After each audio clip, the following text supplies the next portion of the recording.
Today in America, there is a member of our great U.S. military that is transitioning out to civilian life. And there is a veteran who has been out for a while and is struggling with that same transition. Veterans are suffering from PTSD, TBIs, and moral injury.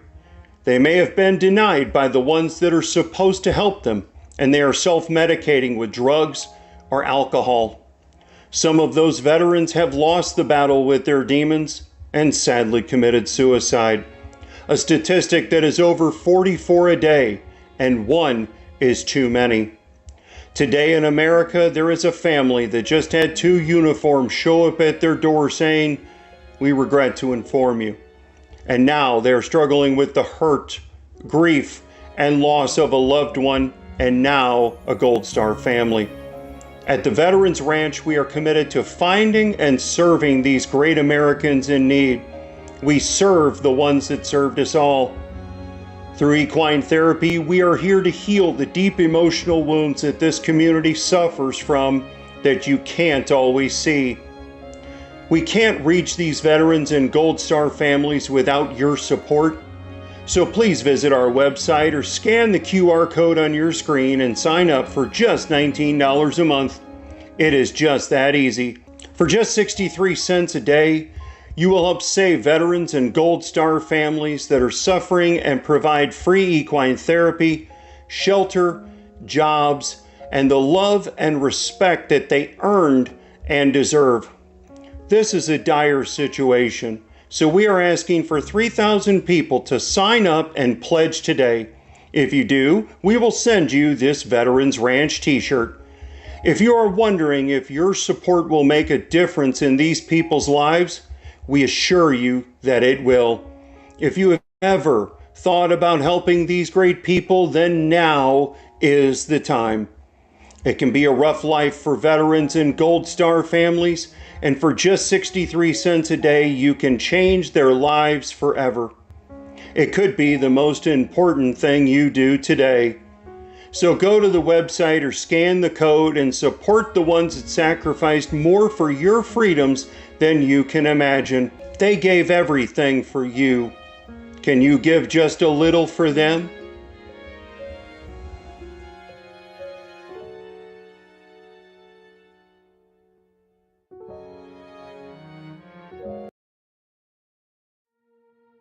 Right before we clicked record on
With a mission for Healthy Heroes, our goal is to talk alternatives, talk personal preference, talk about success.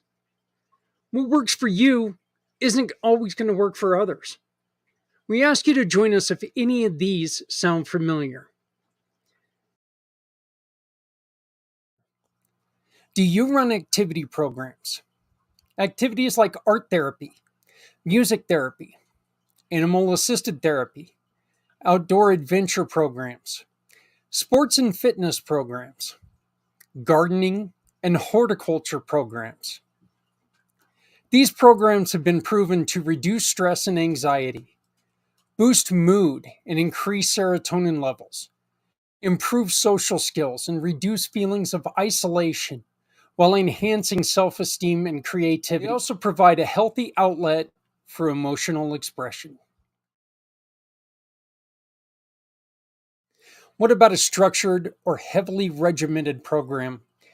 These programs are designed to provide clear framework and routines that help individuals develop skills and stability in their mental health journey.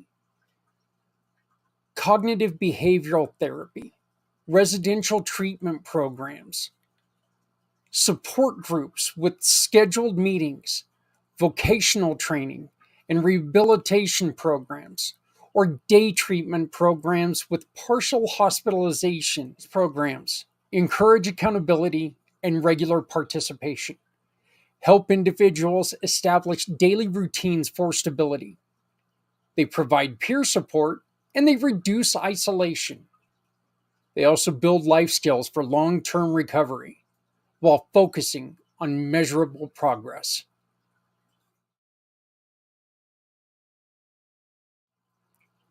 This next one comes with its fair share of controversy. Safe, controlled psychedelic treatments. These treatments use psychedelic substances in a controlled environment under medical supervision to address mental health challenges. Psilocybin therapy, MDMA, ketamine therapy, LSD microdosing programs, in therapeutic or ceremonial settings. The benefits are vast, including allowing patients to process deep seated trauma. It improves emotional insight and understanding. It reduces symptoms of anxiety, depression, and PTSD. And it also promotes feelings of connection and empathy while catalyzing long lasting behavior and emotional change. Our final example for this video is mindfulness retreat programs. Mindfulness retreat focus on deep relaxation, meditation, and self-awareness, often in serene and natural settings. Silent meditation retreats, mindful movement retreats, nature-based mindfulness retreats, healing wellness retreats, and mindfulness for trauma programs. They enhance self-awareness and emotional regulation. They reduce stress and improve focus. They boost resilience against depression and anxiety, promote physical relaxation and mental clarity, and encourage spiritual growth and inner peace.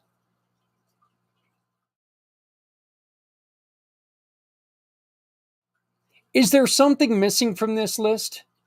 Tell us about your program and all the good that you're doing, working to support our heroes and their battles with mental health difficulties. If you scan the QR code below, it allows us to discuss how working together will help so many.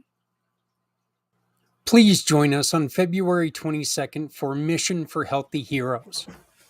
Healthier tomorrows for our heroes today. Hey everybody, welcome back. My name is Zach Clayton, Community Pay It Forward, Community Dare to Care, and the PAC channel. We are moving along. Let's see here.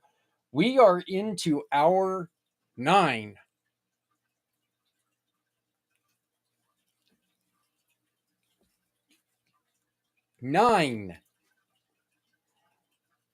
Oh, 9 of 22.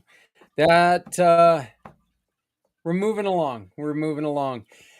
This next little hour and a half segment, I'm going to tell you something. If you've ever heard the term drinking from a water hose, yeah, we have guests every 15 minutes.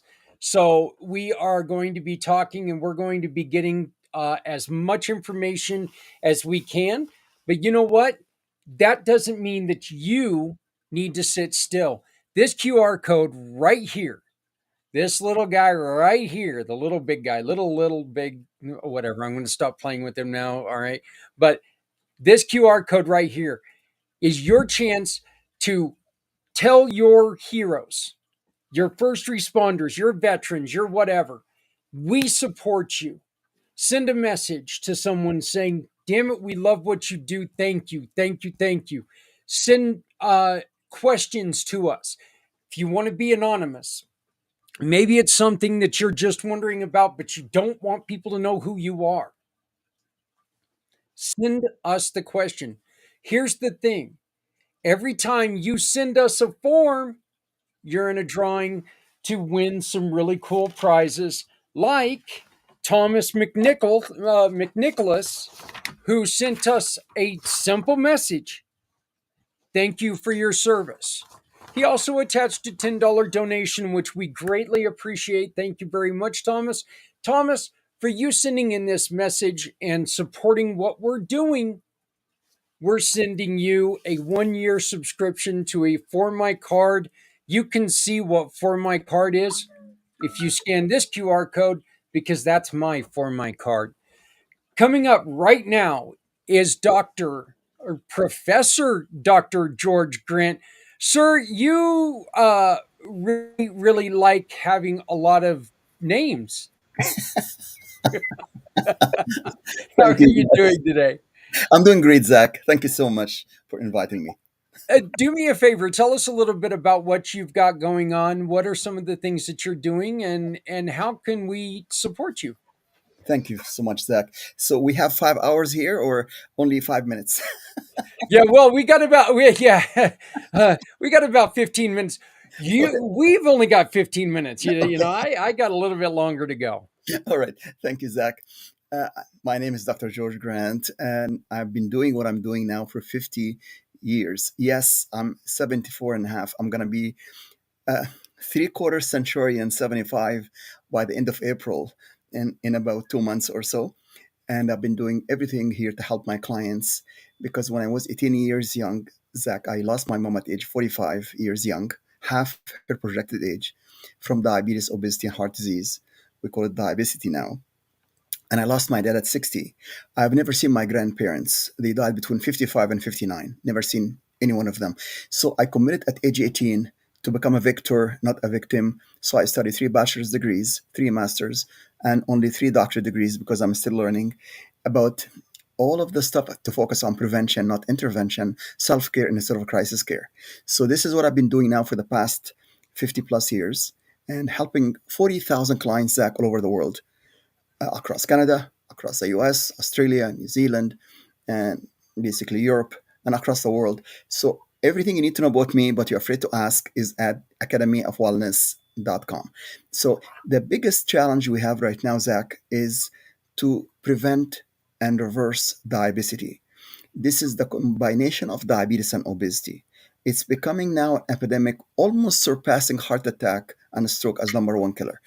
It's very hidden here, and it's just like, hopefully all of your listener do not have any of these conditions, and if they do, we offer them a way to detect and correct the lifestyle. Nothing can fix poor lifestyle. Your eating habits, drinking habits, sleeping habits, exercise habits. This is what we talk about, because nothing can fix poor lifestyle. Nothing. I do not know of anything in my career for 50 years to fix poor lifestyle. So how do you fix lifestyle? It takes 2 minutes, Zach. Just go to academyofwellness.com and complete lifestyle quiz. It takes only really 2 minutes, 2.5 minutes maximum to finish 10 questions. Every question is out of 10, so it's total 100. So I've done this with my 40,000 clients, and the average score I've got, Zach, 55%. So they need some help. I've got a client who had a score of 33%. He was type 2 diabetes, suffering for 10 years, taking 10 medications. And I said, "What is your score?" He said, 33%. I said, "Okay, let's work on that. Forget about the 10 medications because the lowest blood sugar he got from 450 is 370 with all of the 10 meds. So obviously the medication was suppressing his symptom, but did not fix his lifestyle. As soon as we fix his lifestyle, within 3 months, his blood sugar, Zach, dropped to 90 to 95. And his A1C dropped from double figures to under 6.5. He has released 33 pounds, and his lifestyle IQ quiz in 3 months is 88%. 88. Wow. So you can see here, he he has no diabetes and he was scheduled for amputation. Amputation is canceled. No diabetes, no amputation by fixing his lifestyle. So I'm not against medications. If you're taking medications, keep taking, listen to your physician and take it. But just remember, it does only suppress your symptom until you fix your lifestyle. But if you do help yourself to improve your lifestyle and take the medications, that would be much better. So Jeremy now is not taking any medication. He's very healthy. He was scheduled for amputation. This canceled. No medication now. His blood sugar 90, 95 is healthy. You know, Zach, if I tell you we have thousands of clients like this, anybody listening to your podcast right now who have a challenge, we can detect it and correct it. How? Lifestyle, number one. Number two, we have this wonderful app called Virtual Voice Scan. So I inviting all of your viewers and all of the people on listening to this to do the lifestyle quiz and do this scan to detect and correct their voice frequency, and then we can see exactly what is the root cause, or what is the red flag that correlates with blood test, correlates with MRI, PET scan, CT scan, ultrasound. And this, I have published 10 papers, Zach, on it in the medical literature. So this is correlated to blood test and MRI. No question about the validity of it. So I invite your clients to go to academyofwellness.com and book a session with me. It takes only 30 minutes. And the lifestyle quiz, you check 2 minutes to reverse any condition within 90 days. That's what I do, Zach, in less than 5 minutes. Take a breath. Yeah, you did great, Doc. One of the problems, and my wife and I have both talked about this. We obviously we're getting older. Uh, for some reason, that getting younger thing, it just hasn't worked out the way that we were hoping it was going to. But yeah, so we're getting older. We both work from home.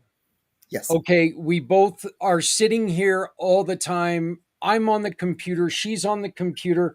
When we're not talking to someone, it's almost like smoking. Yes. When I quit smoking, Yes. it wasn't the smoking that I had the worst problem with. It was having something in my hands and putting it to my mouth. Exactly. I started swallowing candy bars like they were cigarettes. And I ended up packing on twice my weight when I did that. Yeah.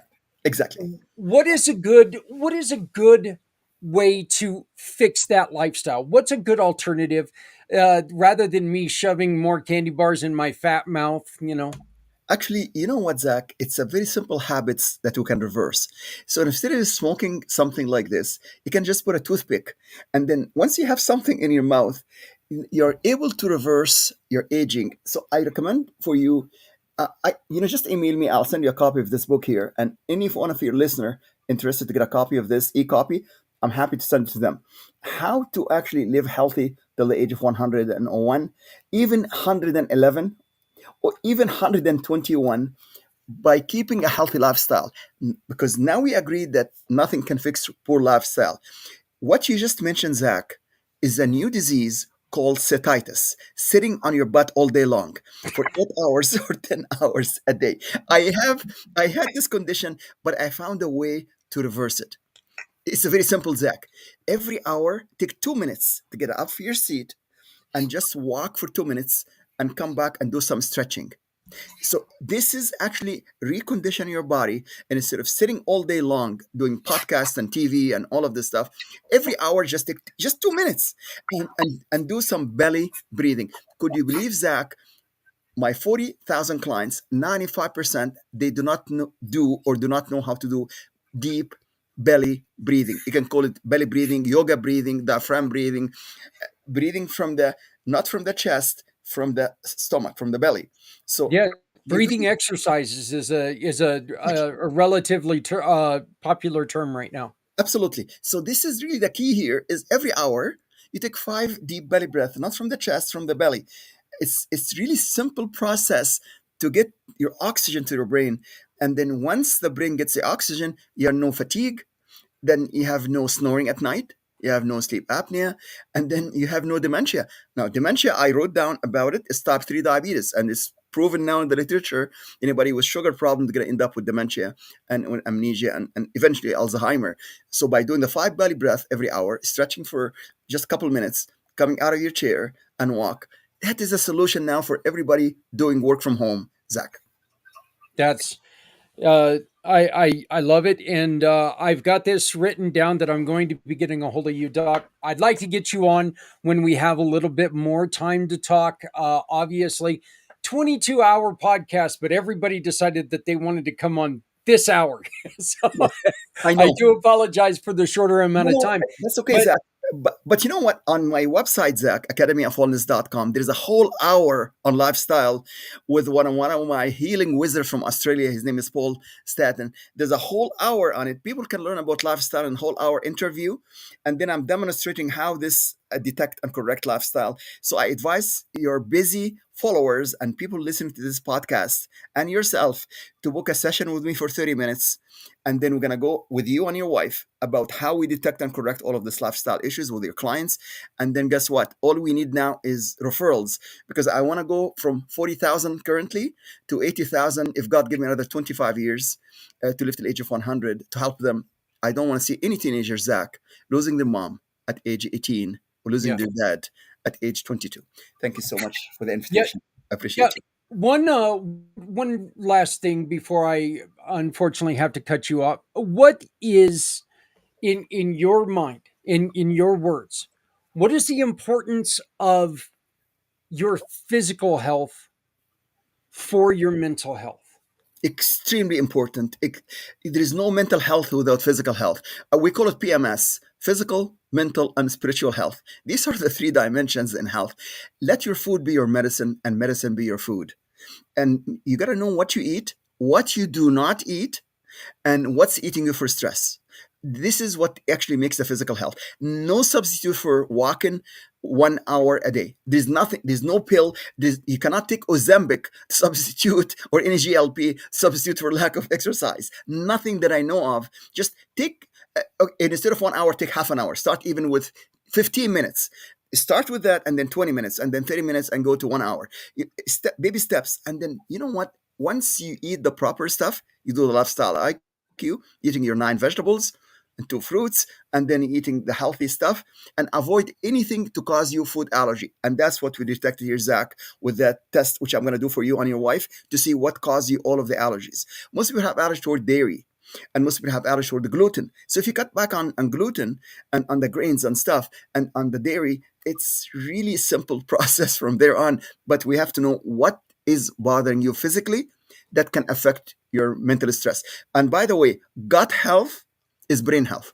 So once you have your healthy gut, you're going to have your healthy brain. How are you going to have healthy gut, healthy eating habits, drinking habits? I hope your clients who are listening to us drinking water, because our body is 70% water, not 70% soda, not 70% alcohol, not 70% caffeine. So we have to cut back on the bad stuff and increase the good stuff. Water, simple, water and Yeah, breathing. yeah, It's yeah. common That sense. it does make a lot of sense. Um, Granted, I'm pretty sure that my wife is sitting in the other room, kind of going, "Are you listening to this, Zach? Are you listening to this, Zach?" Because I'm not very good at drinking water. I will admit. Okay, no, I'm terrible at drinking Keep water. it, I, keep I it beside you and just take it and sip every 15 minutes. Just take a small sip. yeah. Healthy habits will make healthy body, healthy mind, and healthy living till age of 100, 111. Zach. Well, well, you know what, Doc? Dr. George Grant has been joining us. If you look on the description of this segment, You can find his LinkedIn page where you can go and you can find everything about Dr. Grant. What's your website one more time? academyofwellness.com. Very simple. Academyofwellness.com. It's on LinkedIn.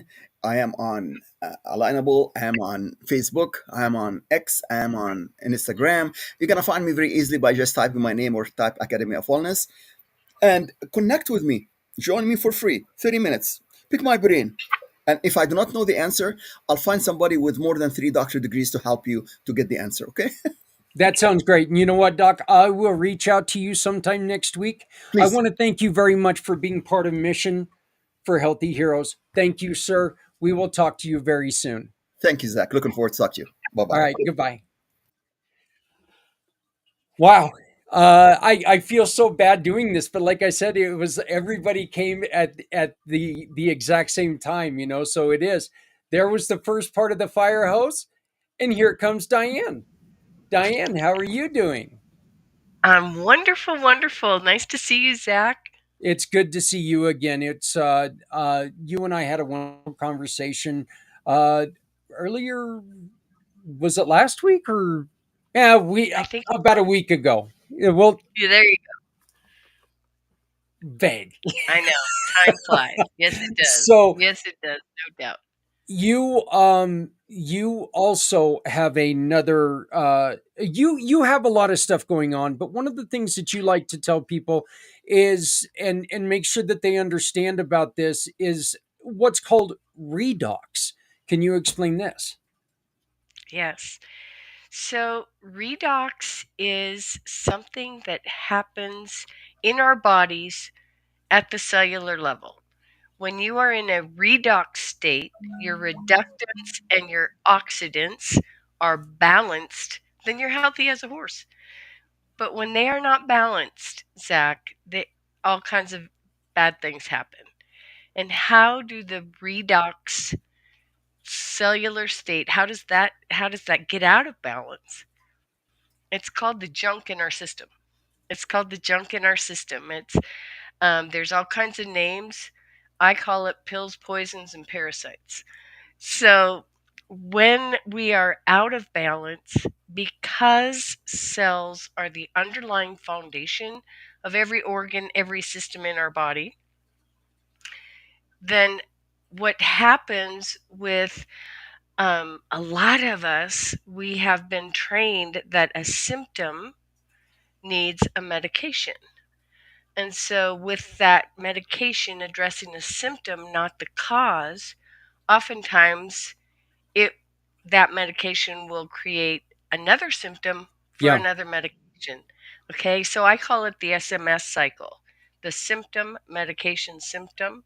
And I wished I would have bought stock in pill boxes about 30 years ago because we have all those Monday, Tuesday, Wednesday, Thursday pill boxes to keep it all straight. The bottom line is, and I co-authored a book, as you know, Zach, called Let It.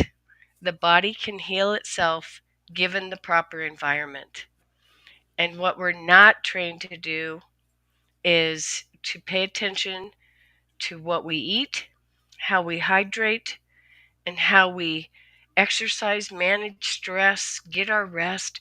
We're not trained to do all those things so that we can allow the body to heal itself before these symptoms continue. So, part of understanding how to get back to a redox state is addressing those 5 pillars of health first: nutrition, hydration, rest, stress, and movement. But then we go after the junk that's in our system. Where does the junk come from? Is it the way we're eating? Is it the pills we're taking? And that's a dicey one. I think I might have shared with you, Zach, that just 3.5 years ago, my own daughter, my own blood daughter, was on 24 to 26 Yeah. meds a day while under doctor's orders. Yeah. And she couldn't function. I mean, her brain didn't work. She couldn't work outside of her home. She couldn't even work inside of her home. She was nervous, high strung, couldn't sleep, and smoking and drinking out of boredom. And it was a radical mess. And that's when I found cell signaling molecules, the understanding of cell signaling molecules. And if we go just age alone, we stop producing as many of these cell signaling molecules as we need. So without getting too scientific, I mean, the bottom line is every one of those pills was addressing a symptom, not the cause. So the first thing we had to do, Zach, was to look at the ingredients of the pills and determine, do we need doctor's help to get off of this? Because I'm not a doctor like your previous guest. I don't know all of the ins and outs of what the drugs do, but I do know that there are some things that we can get off of on our own and some things that we really need to be under doctor scrutiny in order to do that. Yeah, I completely agree with you. And if you don't mind, and because he's still sitting in the back room, I'm going to bring Doctor back on. Dr. Grant, and I had to pause you or mute you. Please unmute. But I tried to hurry you, not on purpose, but I tried to hurry you out of the room. But I swear to God, we just heard the same thing twice, didn't we? Oh, So it's two different. You're still muted, Dr. Grant.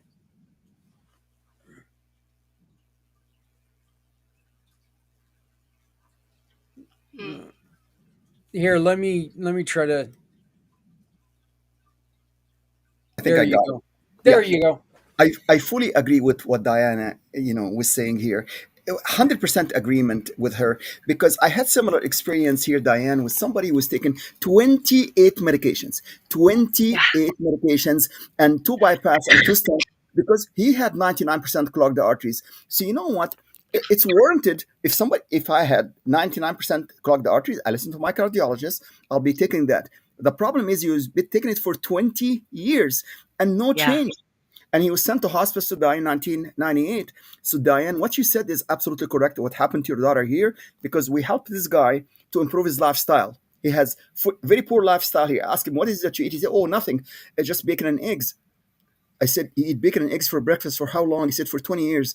I said, but you have 99% clogged arteries. You cannot have bacon. It's very fatty. He said, he told me it's okay.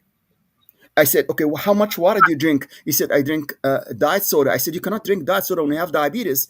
They told me it's approved by FDA. I happen to work with the FDA and CDC and Health Canada. I said, diet soda is not safe for diabetics. Anyway, I agree with you, Diana, 100%, because that's what happened to improve his lifestyle.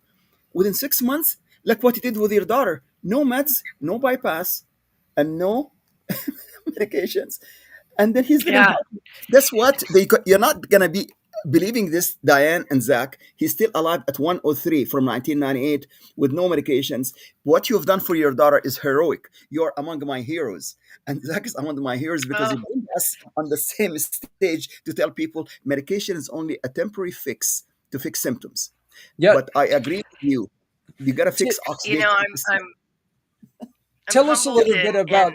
Yeah, go on ahead and say what you were going to say, Diane. But then tell us a little bit about ASEA and let us know yeah, what you discovered with ASEA and tell us some more about it, please. sure. First of all, I'm humbled and honored that Dr. Grant, with all of his degrees, um, supports my efforts and what I'm Ah, saying. Oh, and he's an ASEA user too. I love it. I love it. Um, that's wonderful. Yeah. But we teach people not to drink out of the bottle, Dr. Grant, because I of know. the shame on you. But I will say this, there's a lot of doctors that don't agree because they're um, unfortunately that's what they were trained to do, is to understand the pharmaceuticals that are available to treat the symptoms, and they don't look at the body as a whole.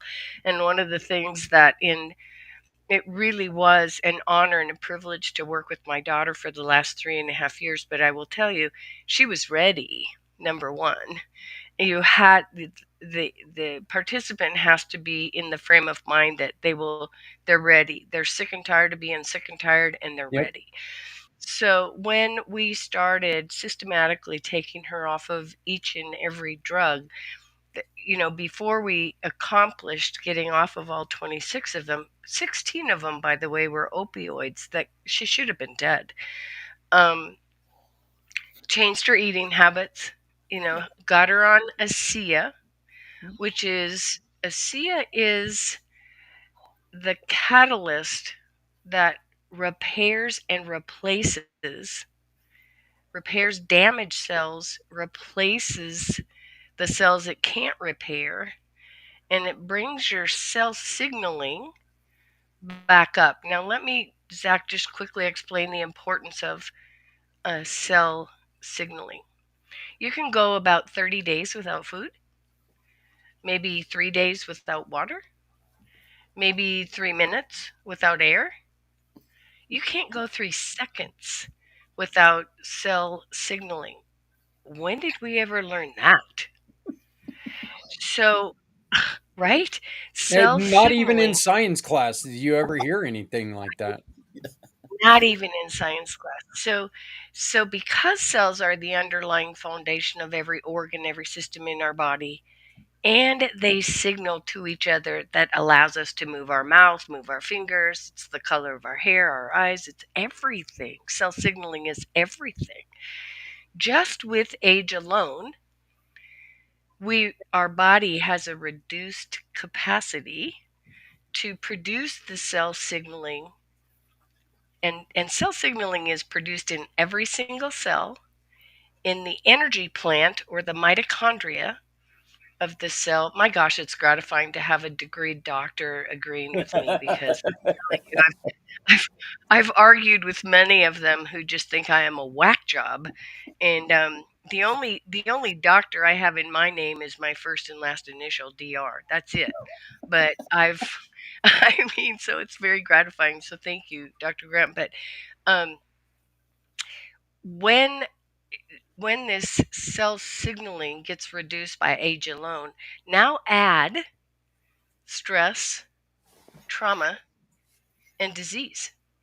And man, it just goes way down, which is why people don't get off the sofa for 20 years. They can't get well. They can't get better because this cell signaling is reduced, and then we continue to put more poisons in them, which they're going to get without pills. They're going to get it from the air they breathe, the water they drink, the food they eat. So you add all of that into a system that's already has reduced capacity. And by the way, when your cells are signaling property, your glutathione, the master antioxidant from the liver, is producing at a rate necessary for the body. ASEA not only repairs and replaces cells, but it increases that glutathione production as well. So, what is ASEA made out of? God made us using salt and water. And taste your tears if you don't think that's a fact. So, salt and water is what's used to run through this energy plant to produce these fleeting bits of energy that are called cell signaling molecules. Zach, it's the equivalent of trying to, grab a hold of the sparks that can start a fire. They're just, they're gone before you can hold on to them. So the science health breakthrough, the miracle of that breakthrough, was being able to take those cell signaling molecules, those fleeting bits of energy, and stabilize them in a big blue bottle that you saw Dr. Grant hold up, stabilize them in that bottle, and give them a shelf life. They said Yeah. it couldn't be done. They said it absolutely could not be done. So not only has it been done, but it's changing lives in 34 countries around the world for 14 years, and very few people know about it. Really, less than 2% of people in the world know about it. So if that's what helped reduce the cessation for smoking, for drinking, which helped her get off of sugar, which helped a lot of things. But there was still a component that I was missing And again, going back to the Lord in prayer, I'm like, okay, if inflammation is the cause for most all disease, what causes the inflammation? Where Free does it radicals. start? Free Yeah. radicals. And so he got me up at 3 o'clock in the morning and said, chemicals, heavy metals, Pesticides. parasites. Yeah. So I'm like cramming on the keyboard. I'm like, what are you talking about? Parasites? What are you talking about? And I have gone down a path of parasites like you can't believe. In fact, my next book will be called Pills, Poisons, and Parasites. And it's all about what's in our body that no doctor will most now I don't have to say no because he's even nodding his head about parasites, Zach. I'm just so excited. Yeah. Um, Yes. they look at me like I am the craziest person in the world when I said, I had to have some stomach surgery in June. They had to cut out some intestine that was blocked. I said, take pictures. I want to see what's in there. And he goes, what? Why do you want pictures? And what are you looking for? And I said, parasites. And he goes, that's not a thing in the U.S. I'm like, where are you from? Right. So, I mean, 6 doctors over the last 6 months, and not a one of them thinks I'm anything but an old lady lunatic. I'm telling you, Zach, the next thing we did with her was we put her on an extensive parasitical cleansing, heavy metal cleansing, and again with products like ASEA that I can't hurt anybody with because I'm not even a scientist. I'm a researcher. And I know enough to know that whatever I share with people, number one, my daughter and I are the first guinea pigs. We're still alive to talk about it. And number two, they have to work at the cellular level because that's the cause. That's where everything starts. Yeah. And number three, it can't interfere with existing meds. And it has to be, you know, not taking away from, say, for example, if somebody's on insulin for type 1 diabetes, I can't be known to interfere with that and cause more problems, right? So, non toxic, doesn't interfere with existing meds, but getting the garbage out and restoring the cellular um, capacity to produce these molecules, then the body can heal itself. And did I say that ASEA is made out of salt and water?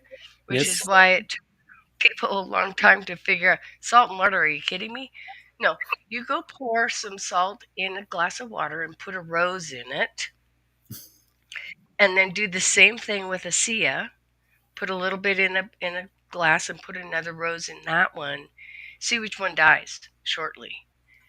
So yes, we start with salt and water because that's what the body uses, but it's not salt water when you're drinking it.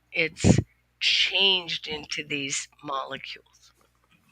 Well, I Doc, I appreciate you coming back on. Like I said, I was listening to Diane talk and I was looking at you and you were agreeing with everything she was saying. So I was like, you know what? We're going to put them together because I think it works perfect. I appreciate both of you. I appreciate your time so much. Hey, everybody, we need you to start scanning the QR code in Diane's Magic Square there and leaving comments. Okay, leave a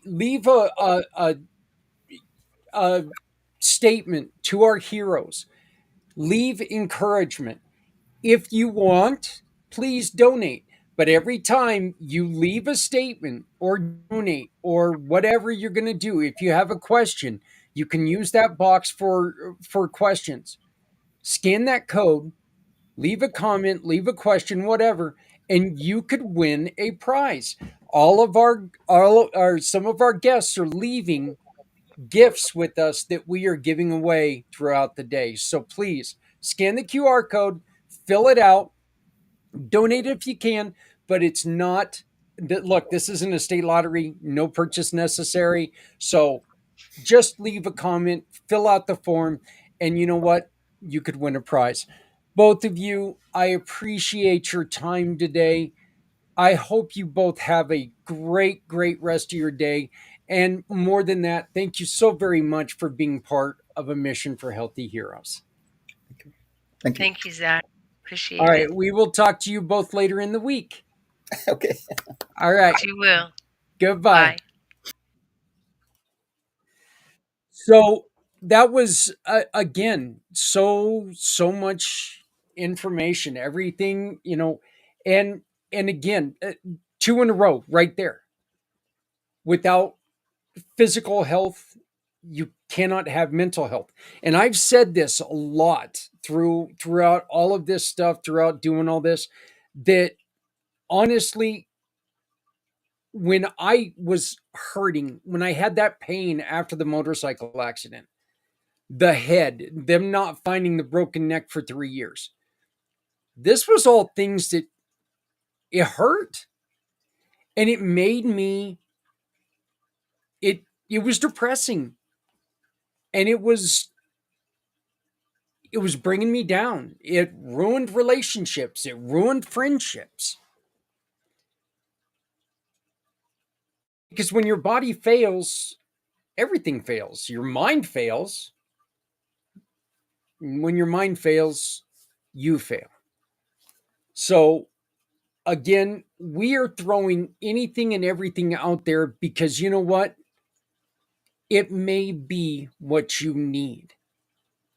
It doesn't particularly mean that you need to try this.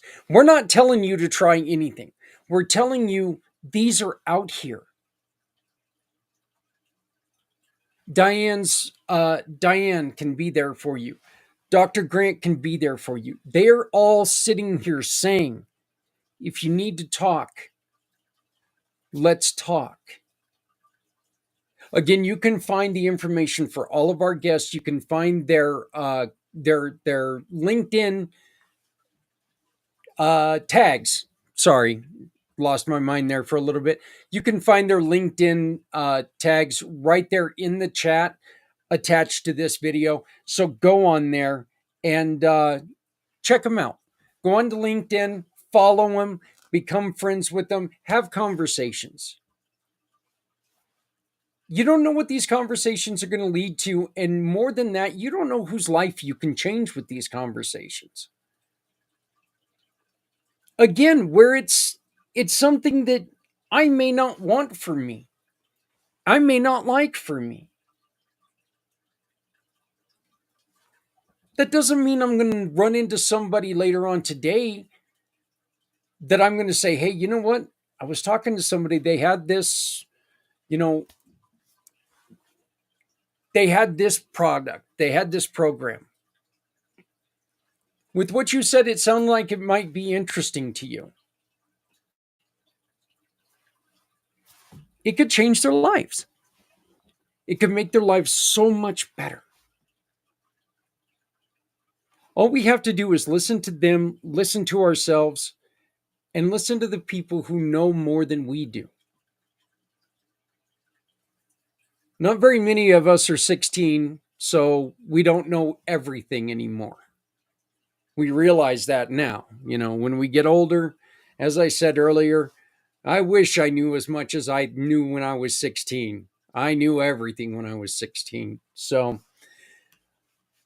once again, I want to thank you all for joining us for a mission for Healthy Heroes.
Introducing Shop, Click, and Pick, the simplest way to support those doing good in communities everywhere.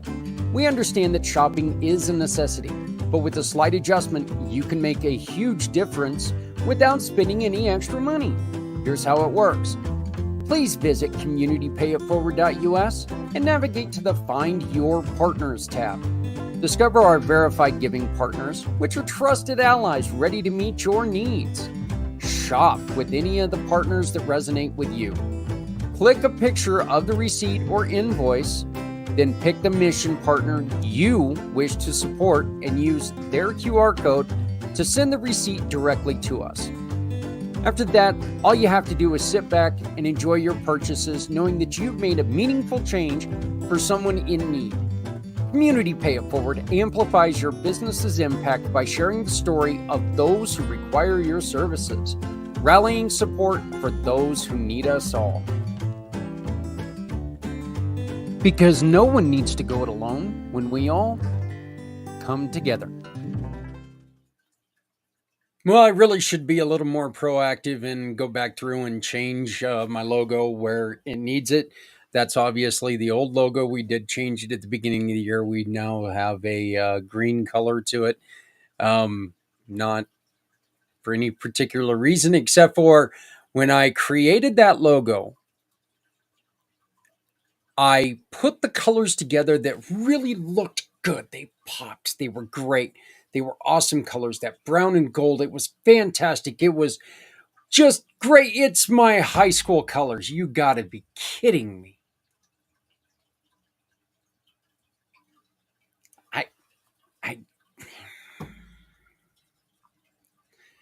So I wait and decide, you know what? No, this isn't going to work. I'm not going to sit there and go with the brown and gold because every time I look at it, it takes me back to high school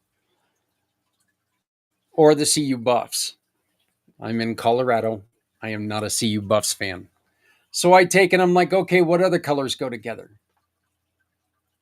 Well, my favorite color is green. So, okay, we'll do green and gold. Take and walk outside, and the first thing I see is the flag for the CSU Rams. Well, I like the CSU Rams, so that's going to stick. Hey, everybody, welcome to Mission for Healthy Heroes. Thank you very much for taking and spending some time with us today. We are able to do what we are able to do today because of special support from some of our builders. Builders like Veteran Biz Connect. I was just introduced to him last week. He loves what we're trying to do. And he said, what do you need? And he said, I want to take and I want to sponsor you. And I want to thank Thomas. And you're going to get to meet him. He is actually here in, well, just a few hours. He's going to be when we hit the 14th hour. 14th hour. Wow. That means that means at that point in time, there's only 8 hours to go. Wow. So we are right now, we're in the 10th hour. So we're doing, no, we're still in the 9th hour. So we're about ready to hit the 10th hour here in about 2 minutes. So, but you know what? We're doing good. We're having a lot of fun and we're getting a lot of information. And again, it's our special sponsors like Scott O'Sullivan with the O'Sullivan Law Firm and Rider Justice, Z World Webs, Veteran Biz Connect, and so much more. They are part of our program. They're part of what we do. And our program is built on trying to help people. If we lose people to suicide, if we have people who take their lives, we can't help them. So we need to make sure that this is one of the first and one of the more important things that we do. We need to work on doing this, work together to make sure that people understand. And it was said earlier, and I just want to reiterate this. You know what? If you're not here, there are people who are going to suffer.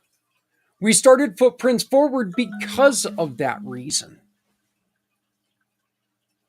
No matter how softly you walk, you always leave footprints. Look, you're always going to leave an impression with someone.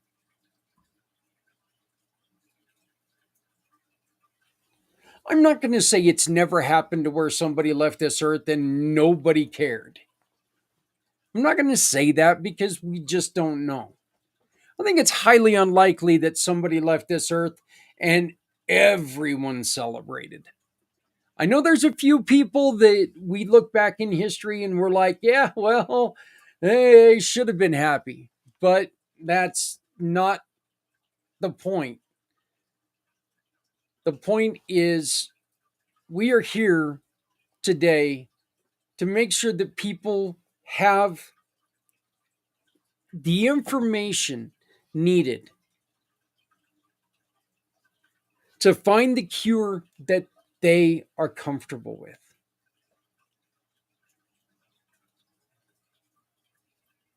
Again, we talked to Alicia this morning, and Alicia was talking, and she made it very, very clear how much her spiritual learnings, how much God meant to her and to her healing after sexual assault.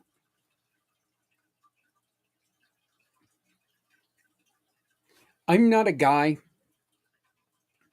I'm not a person at all, I'm not religious at all.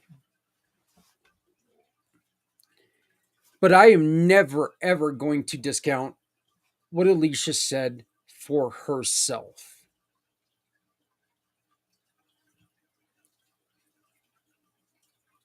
We don't have to believe the same thing that each other believes. The world is a hell of a lot better place if we don't agree with everything each of us is saying. It's kind of nice, actually, to be able to have a conversation with somebody when they're not sitting there going, oh, yeah, yes. Some people, I guess, like that, but I don't. I like to have a little bit of, it's kind of one of the reasons why we get into sports like we do. It's great to have a buddy, who's on the opposite side. You get to sit there and you get to razz each other a little bit. You get to have the debates on how the refs are screwing your team. No, they're not, but it just seems like that sometimes. But it's always fun to have somebody on the other side, partly because you can learn stuff that way. You're never going to learn things that you already know. You're not going to learn from things you already know. You're going to learn about things when you don't know them. And that's the reason why we're bringing on people like the doc, like Diane. They've got products that look, they've worked. They've worked for people. I know for a fact, I know a lot of people who, and this isn't a sales pitch. I know for a fact that there are a lot of people out there who drink and swear by ASEA. Some of them are some of my great friends.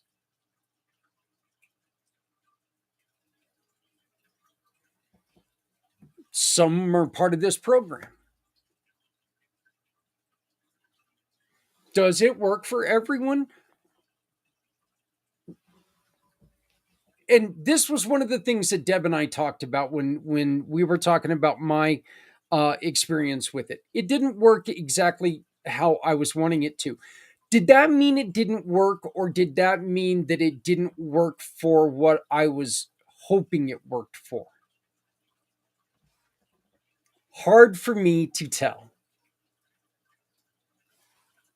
I don't know. Because I was looking for results from that one thing instead of looking at the overall body. I kind of became a doctor at the time, and I was looking at the medication to fix the ailment, and I wasn't looking at the root cause, and I wasn't looking at everything else. So I probably did myself a disservice by not paying attention to everything.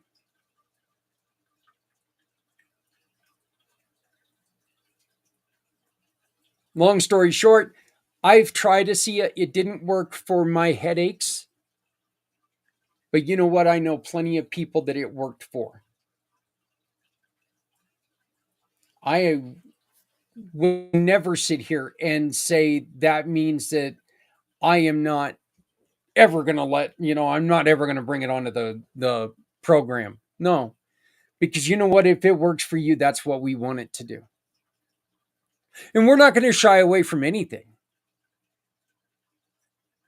I am not a fan of, and I'm going to say this again, and it's this is difficult for me to say. I've been on painkillers for over 30 years. I'm not on 28.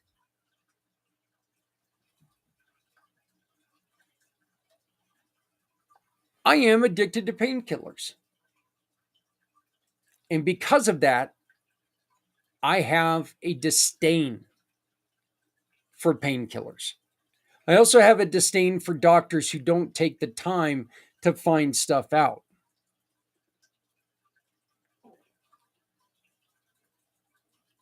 When they take and they pump you full of medications and stuff like that and tell you that, hey, I'm going to give you this to deal with the pain. Yet 3 years later, they find out that your neck is broken. Is that my fault for being an addict, or is it their fault for not looking properly?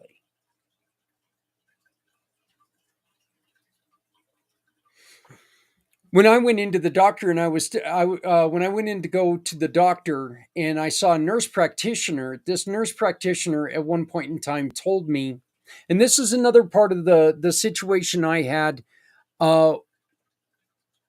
with my own struggles to get through the motorcycle accident.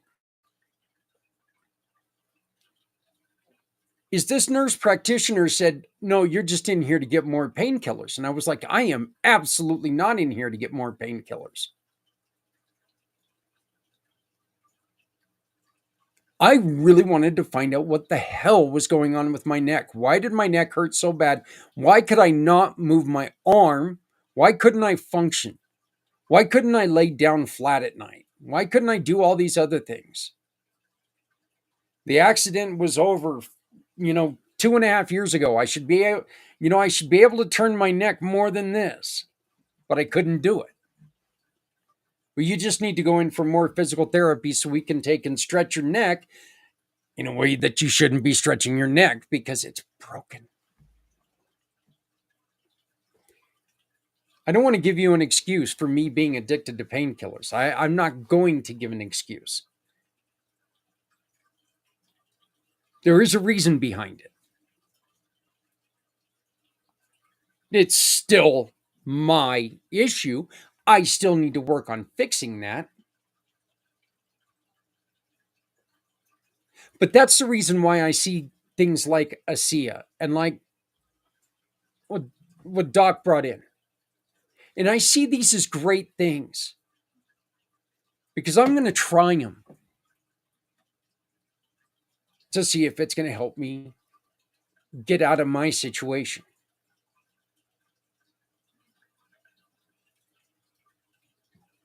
"16 years ago, I quit smoking. Oh, jeez. 18 years ago. Damn. I was smoking 3 packs a day. Okay. And I'm not saying this to celebrate me. I was smoking 3 packs a day. Set a date, February 6th. I set a time, 5 o'clock. I lit a cigarette at 4:10 or 4:50 because generally it took about 7 minutes to smoke that cigarette. I put that cigarette out. I walked in. My buddy was in the house. I had 3 cigarettes left in a pack, and I had 3 packs left in a carton. I gave them to him, and I haven't smoked since. Once again, conversation with Doc there. I replaced cigarettes with candy bars, and I started shoving candy bars into my mouth. He mentioned, by the way, he mentioned toothpicks, and I I really the thing I did for the fidgeting on the fingers, and I don't know if this is going to be an interest to anybody, but this is what I did. I took and I grabbed straws, and I would put straws between my fingers because it had like the same girth, and then I'd put them in my mouth and I'd chew on the straw. Probably not the best thing in the world to do for your gut. Neither are toothpicks. But that's what I used. I used straws to help get rid of that. And granted, I also was shoving candy bars like a crazy man down my throat. Not that that's changed much any at all. But coming up in about 20 minutes, I'm taking a break so you get away from me. And that's because my lovely wife and her very best friend Jan are going to come on, and they're going to talk about families of veterans. Jan's a wife of a veteran who struggled quite a bit, and she's definitely got a different perspective and a perspective with the family, dealing with families. She's got that knowledge that, you know what, it's not just the one person who suffers, it's the entire family. But we're going to keep our momentum going right now, and we're going to bring on another guest who's also going to talk about things that we put into our bodies that are good, not candy bars. I know I tried to goad her into candy bars once, and she wouldn't do it. She wouldn't take it. She is a community pay it forward giving partner. She is a dear friend of mine, and I am so glad to bring you Miss Terry Thompson. How you doing? Hey, Zach, I'm doing amazing this morning. How about you? I'm doing good. I'm doing good still. 10 hours. We're in hour 10. So we're doing good. It's been amazing today because we have learned a lot. We've had a lot of people pop in. We've had a lot of people who are giving us, a lot of different perspectives, and I think that's so important. Like I was just saying, there are different ways of going about things, and I know that there are different things that we do, and there are different dangers out there. You work with a program that helps clean up some of that junk that we may not even know that we've been doing this to ourselves. Please tell us a little bit about what you've got. Well, first off, my focus is on holistic health and nutrition. I do focus on nutrition because that is our foundation for health. And I was listening to your two previous guest speakers and spot on with them. It's about making simple changes in our life, making simple changes in our daily habits. And it starts really with the foundation of health. Now, I help people through coaching as well as offering different supplementation depending on what their needs are. The basic foundation of health, though, is our nutrition. And so I do offer a nutritional support product that I feel um, is beneficial to just about everybody out in the world. It's concentrated fruits, vegetables, and berries. It's a simple way to get the extra nutrition that we're not eating on a daily basis.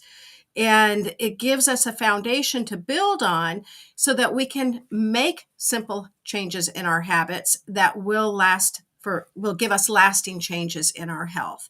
Extremely important. And it's important for people that are supporting our loved ones in the military. It's also important for our loved ones that are serving in the military. As I know with my son was in the Navy, it was the one thing that kept him healthy when his shipmates were getting sick.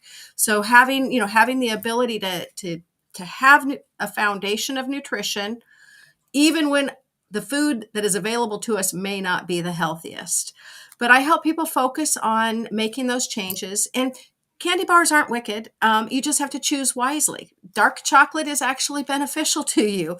It's all the other added ingredients that we don't need. And by the way, I love dark chocolate too. That's my favorite, and I do indulge. I indulge in a little piece of dark chocolate almost every day because that's my go-to. But it's just simple dark chocolate. It doesn't have, it's not the Snickers bar that I used to indulge in with all the extra goodies in it. It's just simply dark chocolate. Yeah, see, now they've started making these Reese's peanut butter cups with everything in the world in them. They made one, and I don't get this one. They made one with potato chips, and I'm like, Ooh, Reese's. Yeah, Reese's peanut butter cup now has a Reese's peanut butter cup with potato chips. okay. Well, that definitely would not be your healthiest choice. So, No, I'm definitely going to say that one's probably far away from your healthiest choice. yes, If yes. yeah, if you're going to be going to look for a healthy snack, staying away from a king size peanut butter cup with potato chips, you're not going to have any trouble keeping me away from that. To be honest with you. No, you're Yeah. better off having a little dark chocolate and maybe a handful of nuts along with it. Then you're actually feeding your brain, you're feeding your body something healthy. Dark chocolate has antioxidants in it that are actually good for us. It's the milk chocolate with the added sugar in it that we really don't need. And then, like I said, with those candy bars, they add all kinds of other stuff in it that is not good for our bodies. Um, yeah, but I help. And it's actually kind of weird, and I've just got to bring this up because you mentioned milk chocolate. Do you know what one of the key ingredients to Hershey's milk chocolate is? It's well, besides sugar and oil. It's the milk being just short of sour. Oh, gotcha. Yeah, the milk was souring when Milton Hershey poured it in there, and it gave it that unique taste. And I was like, "You what?" when I first heard that, I'm like, "Oh no!" So, but tell us a little bit more, and tell us what you really want to do with Blue Jeans and Berries. Tell us what your goal, your mission, and plans are. Well, my goal really is to make healthy living simple, easy, and comfortable for people. We overcomplicate health, we really do, and there's a lot of confusion out. If you start Googling, you'll find all kinds of different quacky diets and things. I like to make it simple for people, comfortable. Blue Jeans and Berries is really about making it second nature and comfortable, just like slipping on your favorite pair of blue jeans. We don't have to think about that. You put on your blue jeans, you don't have to think about what matches with it. You throw a t-shirt, throw a sweatshirt, whatever. You can dress them up, you can dress them down. Healthy living needs to become second nature for us. It needs to fit our lifestyle, and it's not the same for everybody. We have to look at our daily habits and where can we start making simple changes that are sustainable for the rest of our life. It's not about diet. I don't like the word diet because the first three letters in diet, go figure that one out. And Yeah. and diets are not sustainable. We don't go off a diet so that we can splurge. I mean, you go off a diet. I'm on a diet. I'm going to go off my diet this weekend so I can splurge. You don't go off of healthy living. You don't go off of your daily habits or your lifestyle. You don't say, I'm going to stop my lifestyle this weekend so I can go out and have fun with my friends. You make that fun. You make that fit into your daily life. You make it fit into your lifestyle. It's not an all or nothing. And this is what I love to teach people is it doesn't have to be all or nothing. If I tell you you can never eat that chocolate again, it's going to make it more desirable to you and it's going to make it really hard. If I can tell you that if you can clean up your act 80% of the time and really focus on feeding your body the nutritious food that's going to fuel your body, fuel your mind, then 20% of the time it's okay to indulge. It's okay to go out and have pizza and beer with the boys once a week or once a month, or you just don't want to do that every day. It's the daily habits that we really have to focus on. And teaching people that the processed foods that we are relying on day to day are actually harming us. And what can we swap those out with that is still simple and easy, but is going to fuel our body and nourish our body in a way that allows our cells to repair and regenerate healthy instead of tearing our body down. And That's really what Blue Jeans and Berries is about. It's about educating people and helping them make healthy living fit into their life, no matter how busy they are. Yeah, and I gave I gave a little secret about myself in the last segment. Here's another one. I am a pain in the ass when it comes to fruits and vegetables. Okay, I like vegetables. I love vegetables when they come from a can. Okay. I You start throwing stuff like asparagus, peas, cauliflower, broccoli. Ugh, I can't do it. I don't I don't like the taste of them. I just don't. With one of the programs you have, you don't really have to worry about that because it comes in a it's in a juice form, right? Well, actually, no, it's not in a juice form. It's in a powder form that's encapsulated or into a soft chew. So you can either enjoy it in a soft chew or you can enjoy it in a capsule form. And you're getting the nutrition that way from 30 different plants without actually having to chew them up and eat them and taste them. So it's a perfect solution for the people that, like you, who don't adore vegetables. If you're not eating raw or fresh vegetables, you need to get your nutrition elsewhere. it a vitamin isn't going to be the answer. Vitamins, multivitamins have been proven to not be effective. They thought that was the answer 80, 90 years ago. They've now found that it isn't the answer. But whole food nutrition, when you can get whole foods that are in a concentrated form into your body, your cells recognize those, it recognizes that nutrition as food, and it knows what to do with it.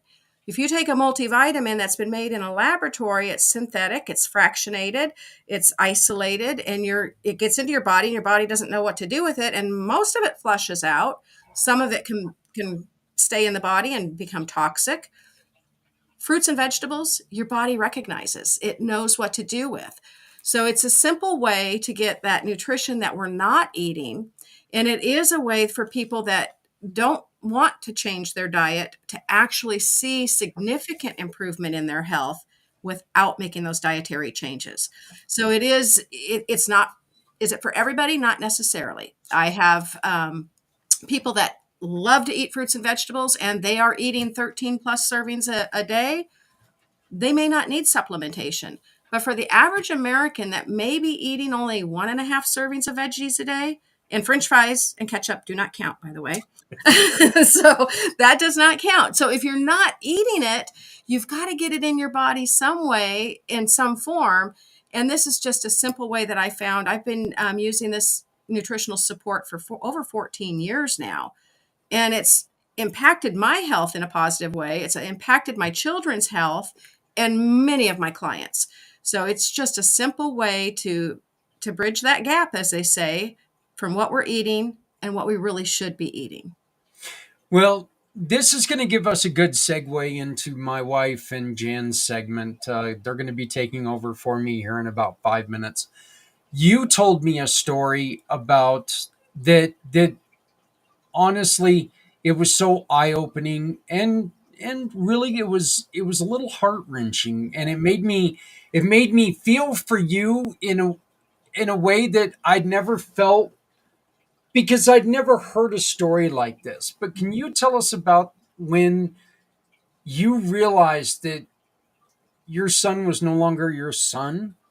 Yes. Oh, so my son, a little background on that. My son was in the DEP program. He went into the Navy right out of high school.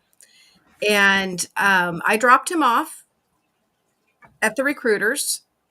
And a few days later, I got a box in the mail.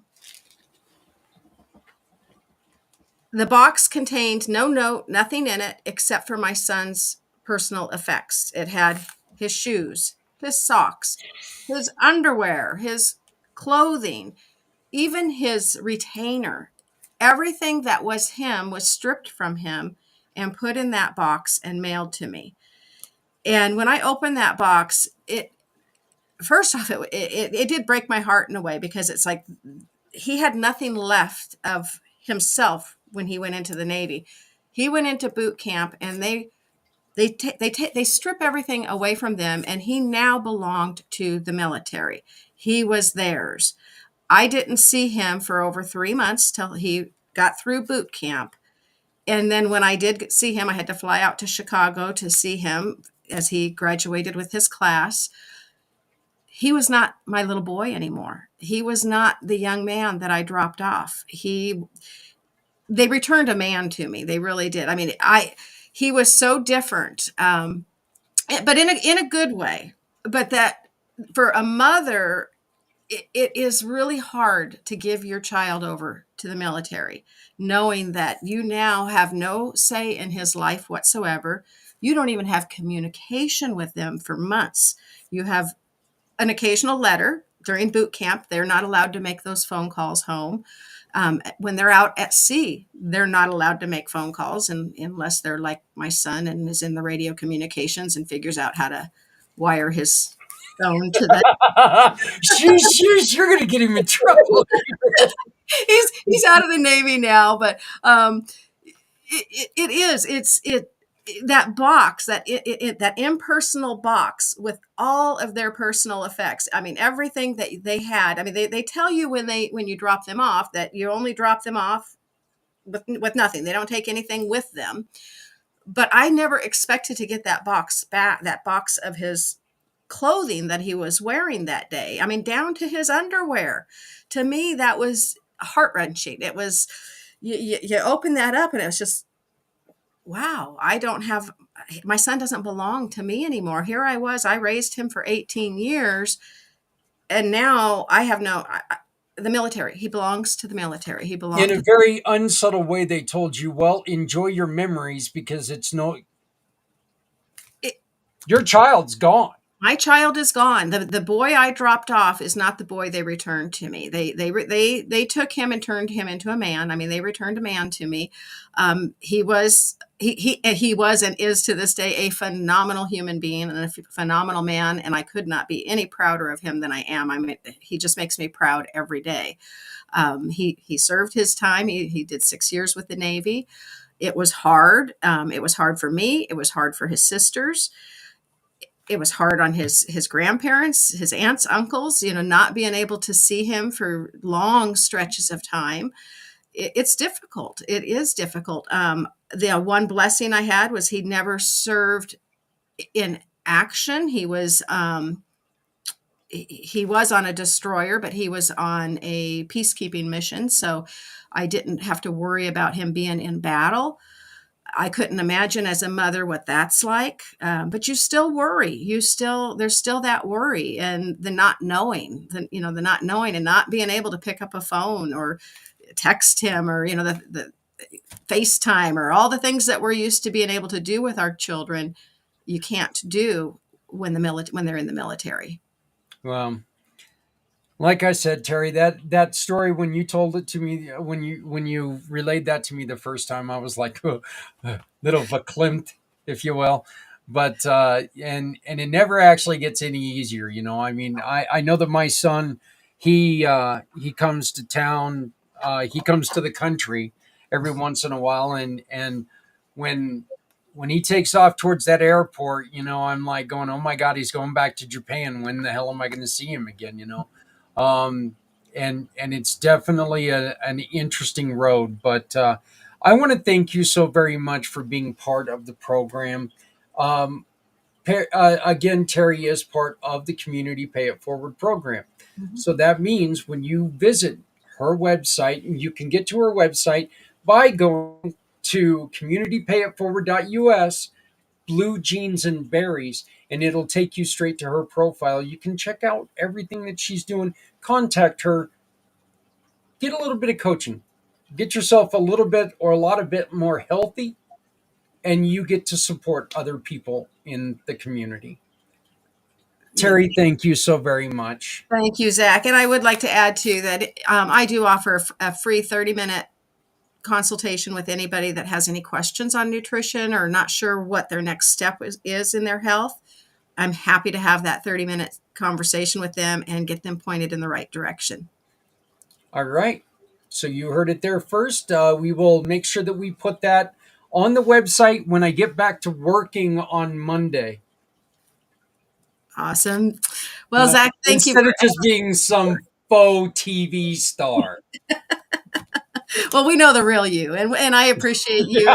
Unfortunately, you do. And I do appreciate all you do for our veterans, and thank you so much. Well, if you would do me a favor and please do contact your son and let him know that, you know what, we're doing this show today in appreciation for what they've done. We're doing this show today just to make sure that people understand that there's no reason to put it bluntly, there's no reason to have to feel like shit when there's ways out there to make you feel better. Okay? Again, this isn't a one size fits all.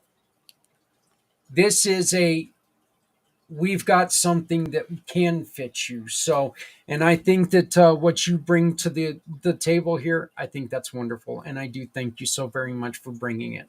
Thank you, Zach. Thank you. I appreciate you. All right. Thank Bye-bye. you very much. Goodbye. Bye.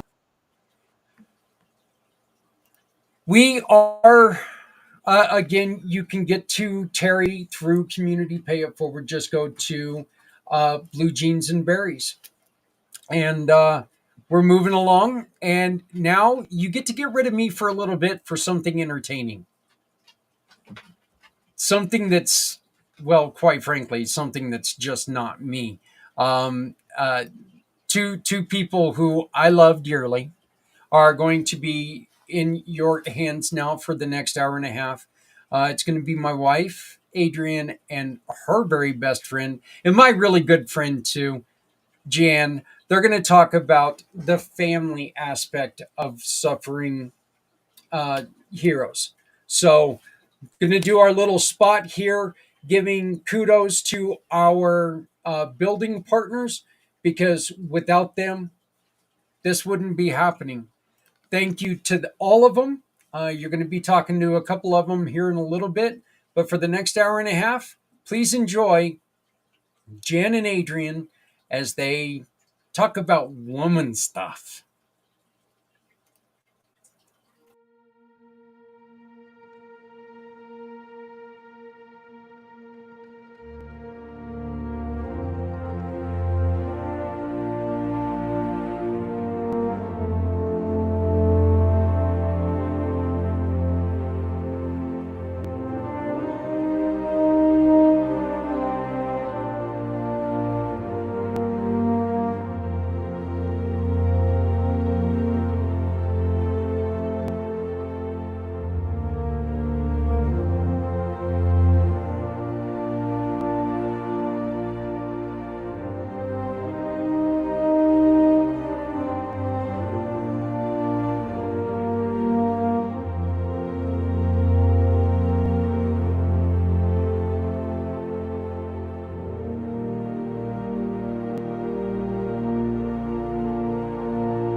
All right, there we go. And why is she little and I'm huge? We're not doing that. There we go. Oh, what do you got now? She's muted. She'll unmute. Jan, you're muted. unmute.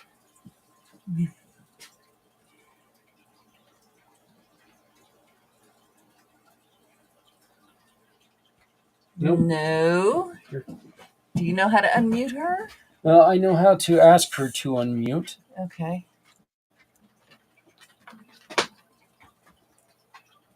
Unmute request has been sent. Okay. Now is it working? No. Oh, she's got a problem with her speaker. Uh-oh. You may have to come back or go out and come back in, Jen. What's going on with your speaker?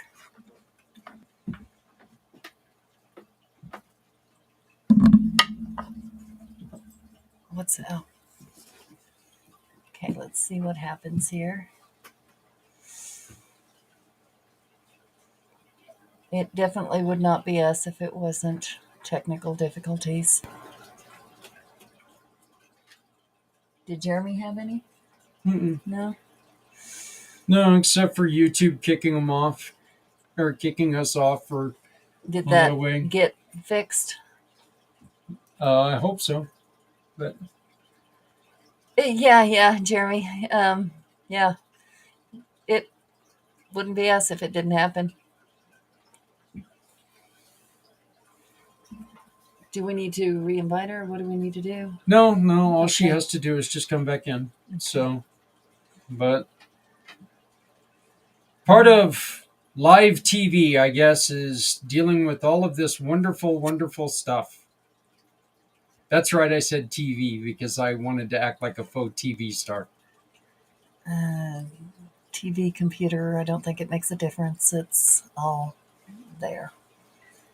I've said it before, I'm like the fat this? Jack Tripper.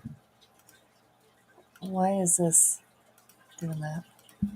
It's probably still just Jeremy's No, comment. Should be. yeah. Let's go back this way and this way. There we go. Now it's gone. So, did she lose the link? I don't know what's going on, honey. You see as much as I do. That person. I tried to block that person before. Here we go. Okay, let's see. All right, do we have... No, we don't have sound. Why don't we have sound? What is going on? Push to talk. What? What is that? Try it.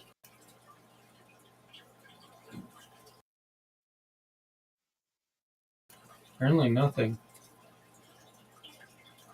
Okay. Jen, is your microphone set to something different? Like maybe switch microphones? I think she's on her laptop. She can't exactly switch microphones.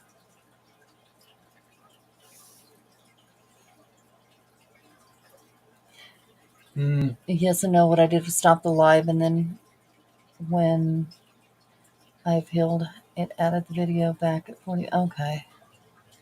Wouldn't play. Okay. Hey, Willow. We're doing technical difficulties. Oh, what's this? That's new. What? It's showing her her connection. Is low? It's not showing low. It's just showing a bar missing. Like ours has the full and hers has the one missing. I just don't know what this push to talk is because I don't know. I've never used it, so have you seen it before? never looked at it. So we're sorry, folks. Just bear with us for a little bit. We're trying to get this to work right. Listen off stage feeds. Maybe remove that? I don't know. No.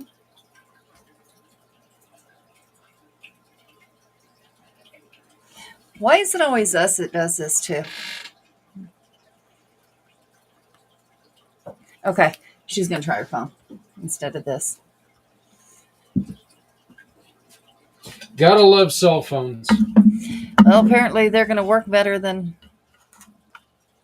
the laptop did. I know mine does it all automatically. I don't mind my cell phone.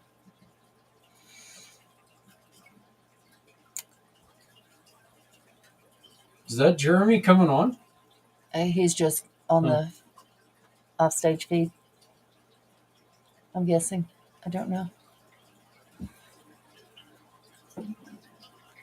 Yeah, he's on offstage feed. Yeah, I don't know what this is either. Listen offstage feeds. That's supposed to make it to where when you play a video, they can't hear you in the background. Oh, It doesn't work. no. That's how come you've recorded many, many things with. And had to re-record them, and then had to re-record them because I forgot to unmute myself. And Oh, well, Jeremy figured out something. Let's see if. Does your mic work? It should. Oh, yep, yours is working. Okay. So that's Okay. why I originally came on here. I was going to see what's going on with Jan's screen, see if maybe I might be able to figure something out. I don't know. See, yours isn't coming up with that little icon that says push to talk. It was like a walkie-talkie. And it said push to talk, but yours isn't that. Push to talk. Yeah. There was a little, like on the pictures on the screen on the bottom left, it says push to talk with a little walkie-talkie there. Yours doesn't have it. Mine doesn't have it, but hers did. So that's something completely different.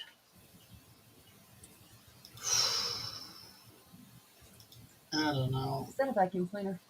sure is. Hey, look at the resolution on the camera. All the little silver in my hair is like looking like tinsel. I don't like that.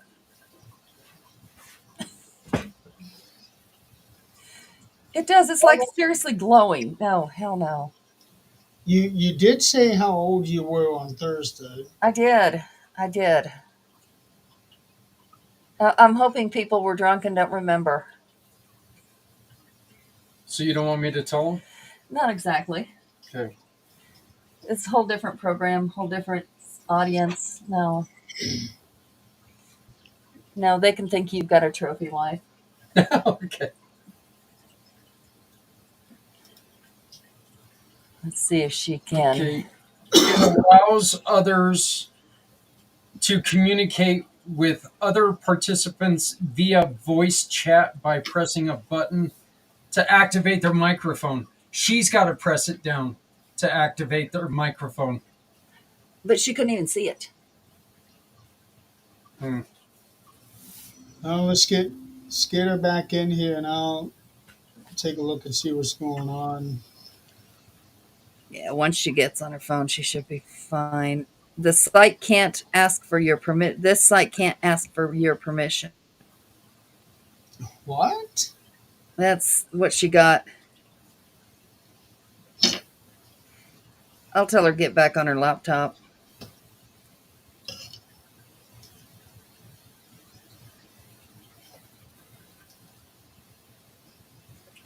Let's see if that'll do something. I've been doing a lot of working,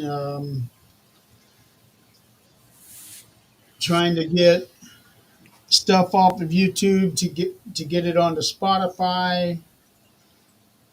I finally got my shows, the 213th Dimension shows on Spotify. We can turn that one off. I had to re-upload the entire third segment onto YouTube. That's I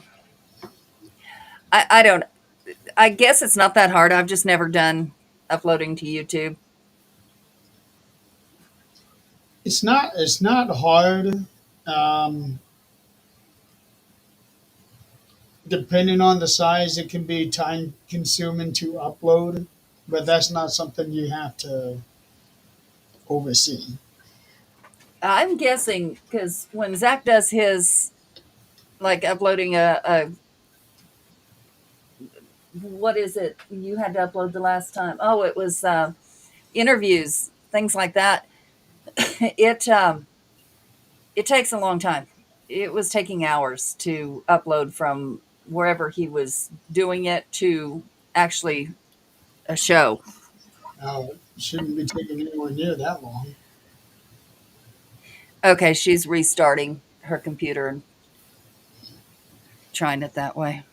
Okay, everyone, and just remember the green QR code you see right above Jeremy is how you can leave a comment or a suggestion or a heartfelt message to our heroes in support of what they do.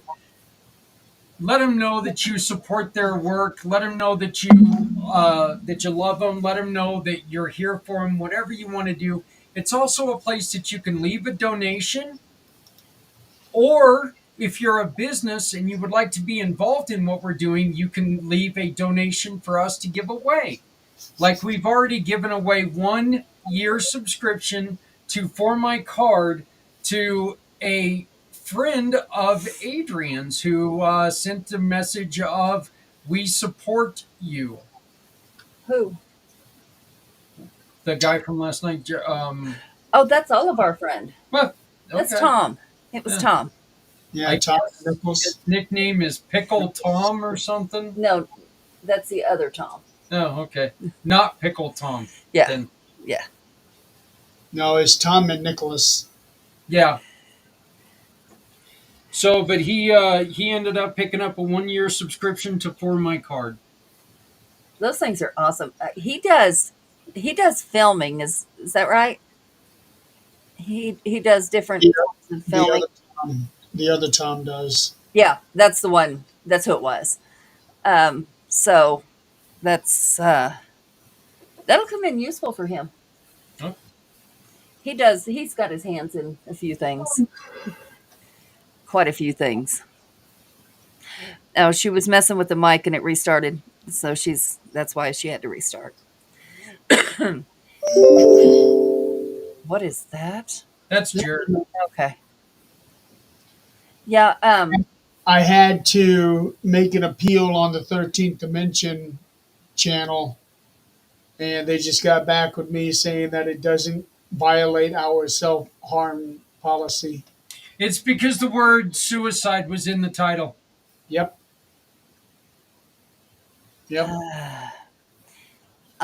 I'm still not liking AI.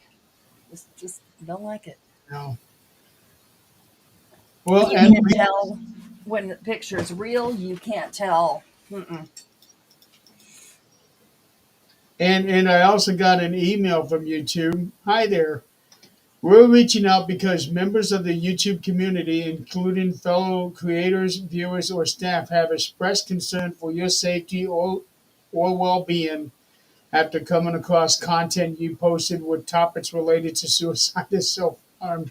Okay, I can appreciate that, but you're totally missing the point.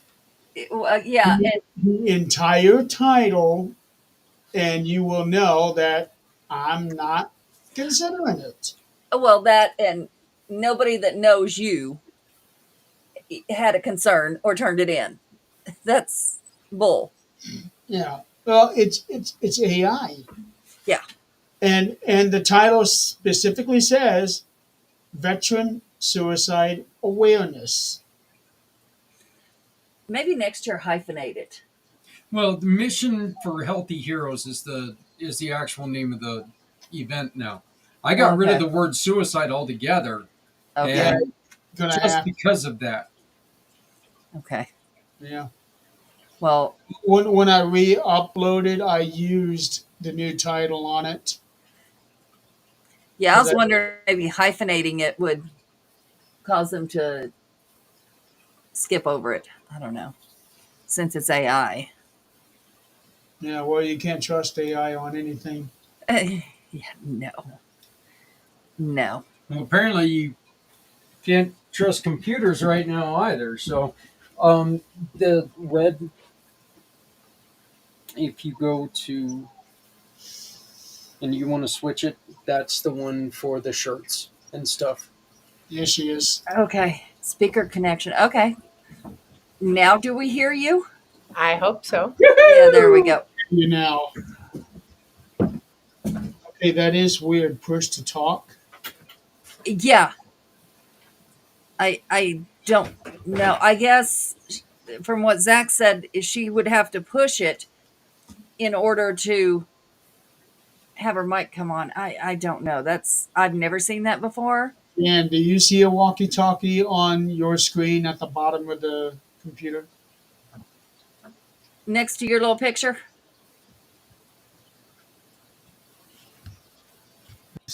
Well, we're No? not going to mess with it because it's working. So we're not going to hit that little button. Well, I'm clicking on it, but it's not doing anything. What Say in the some, world? say something, Jan. I am talking. Yeah, Okay. it's working. I'm clicking on it again. Now say something again. Yes.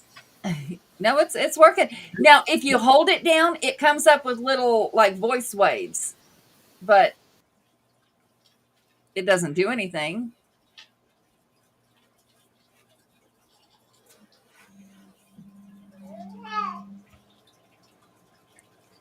It makes Yes. no sense to me. I have no idea. My computer freaked out and it restarted. I was trying to mess with my mic settings and I was like, oh, of course. That voice wave, if you hold it down, it only registers your voice and nobody else's. Okay. Hey, why don't we have that with on our show where we can just have somebody shut up? But none of us have that. I think that's only available on a guest picture. Okay. Well, darn. I tried. Well, since everything is okay now, I'm going to go ahead and see myself out. All right. Thank you, Jeremy. Have a good show. Bye. Okay. So now that we kind of sort of have everything figured out as much as we're going to. Well, it's fitting for us. Yeah, that's what I said. If there's not issues, it's not our show. That's right. Okay, so we're going to start where we should have started a long time ago.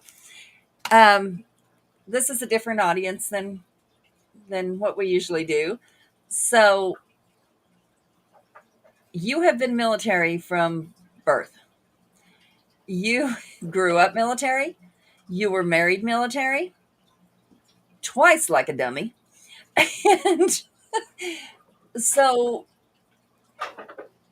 you don't know too much of life outside of that. So you would have some knowledge on how to handle different things or how you've seen other people handle them and how maybe things worked and things didn't.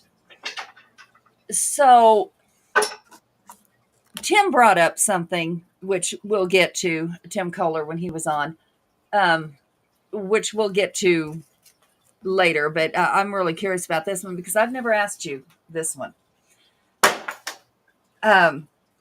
Okay, so first going in, you knew kind of what to expect from your dad, but first going in, when it was you, it's your responsibility now. It's not mom and dad's responsibility. It's yours and your husband. What was different than what you experienced growing up? I had to memorize a different social security number. um, oh, I mean, different from growing up, the responsibility for sure. I had to deal with TRICARE now. I had to make sure that the bank account was joint and was, like it was a lot more responsibility. I am. I know. I love my dad, and he was in the Navy. So for us, he was gone for extents, and then he was home for stints.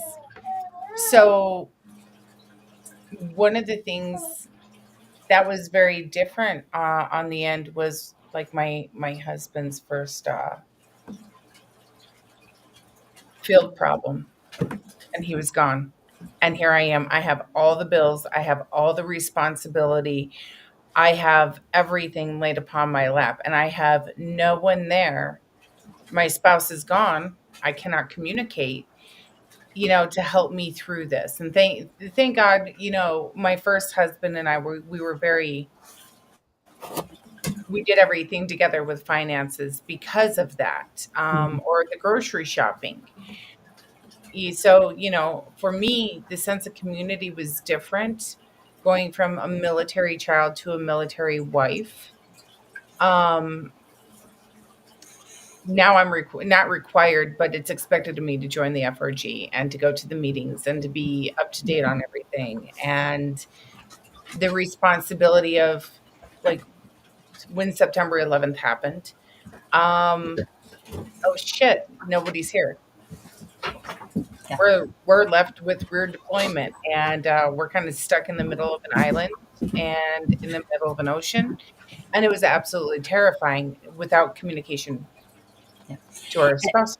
I think that's what a lot of people don't understand is, as readily available as cell phones are, um, if you're deployed, they are not, because you don't get to just pick up the phone and say, "Hey, what would you do with this? Hey, what do you think we should do with this?" That's not an option. No, it's not. And then as a military wife, you have another sense of duty, and that is you have to protect your country, and you have to protect your husband, you have to protect the unit. So, for example, when September 11th happened, we were told that we were not allowed to tell anybody where our spouses were because we were left vulnerable. And the island was left with rear detachment, which the whole island was at a war game during September 11th, and they were in the middle of this, activity.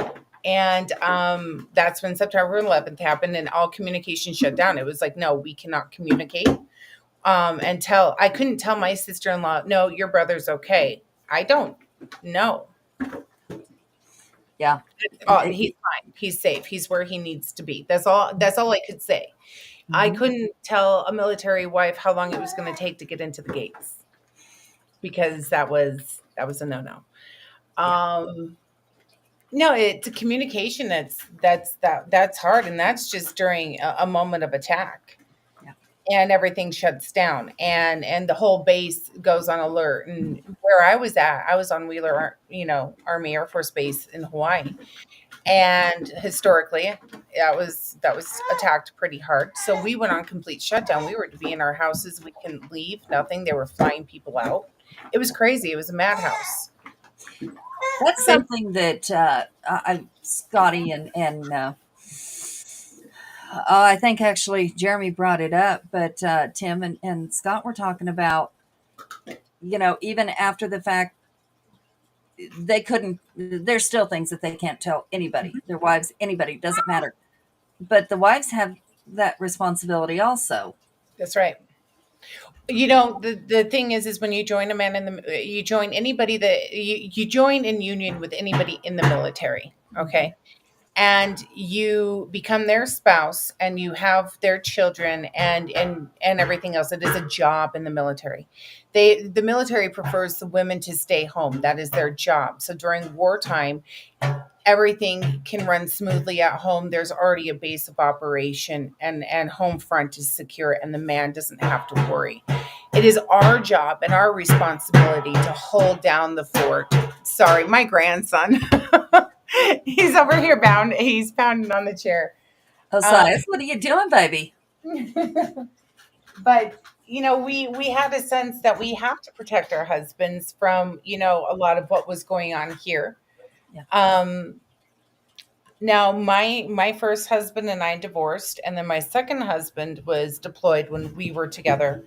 And there was a lot that I didn't tell him. There was a lot that we just didn't communicate about, because he didn't need to worry about it. I didn't need that on the forefront of his mind. So it was my job, my responsibility. Right. Adding more to their already full plate. Right. And then, on the communication end, something that, if something happened on base there in Iraq or anywhere, it was a shutdown of communication, and we couldn't communicate whatsoever. So I remember he went quiet for 2 weeks, and I was in the utmost panic.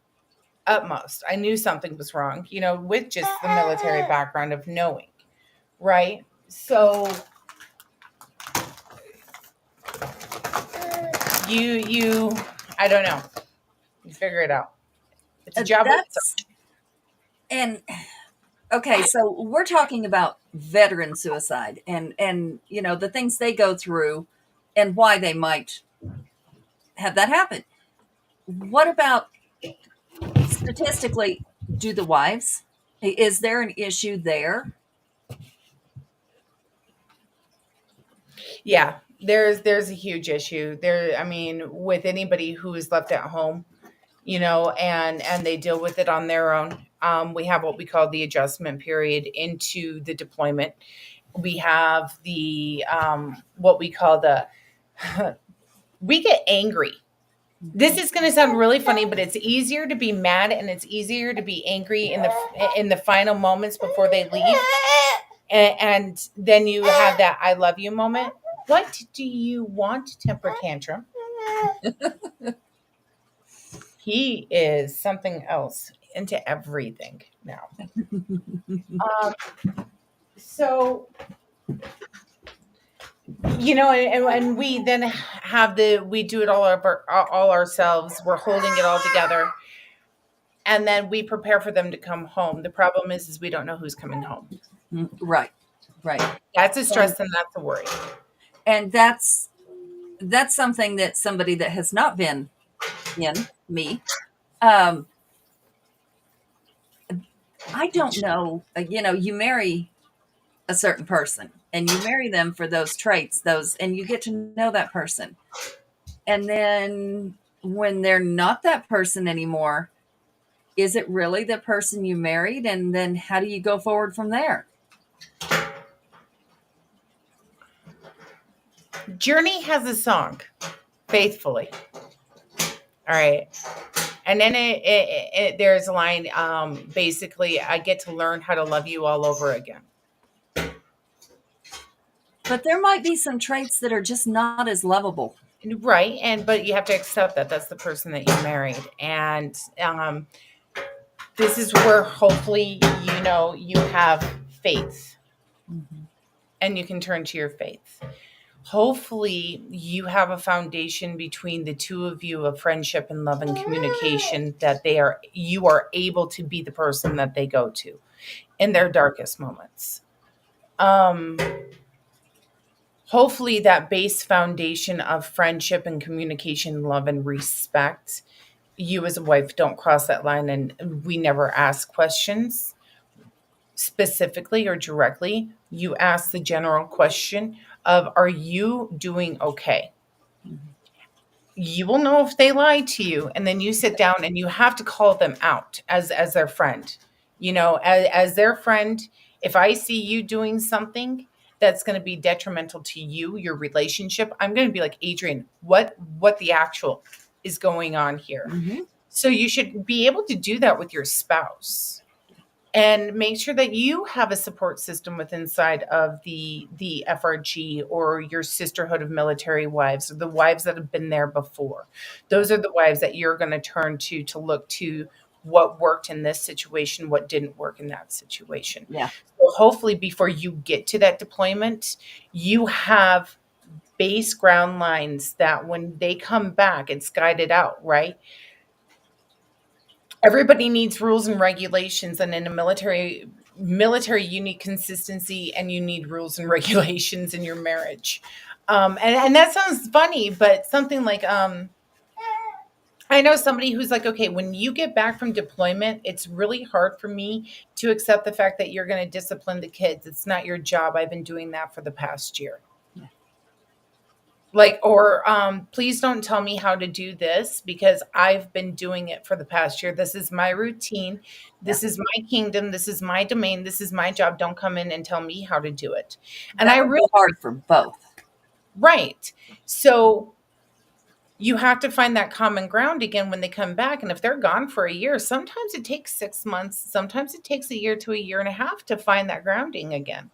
But if you have those rules and regulations and you have those those guidelines in your marriage for deployment and communication and check-in points and honesty, and you have that faith, you Yeah.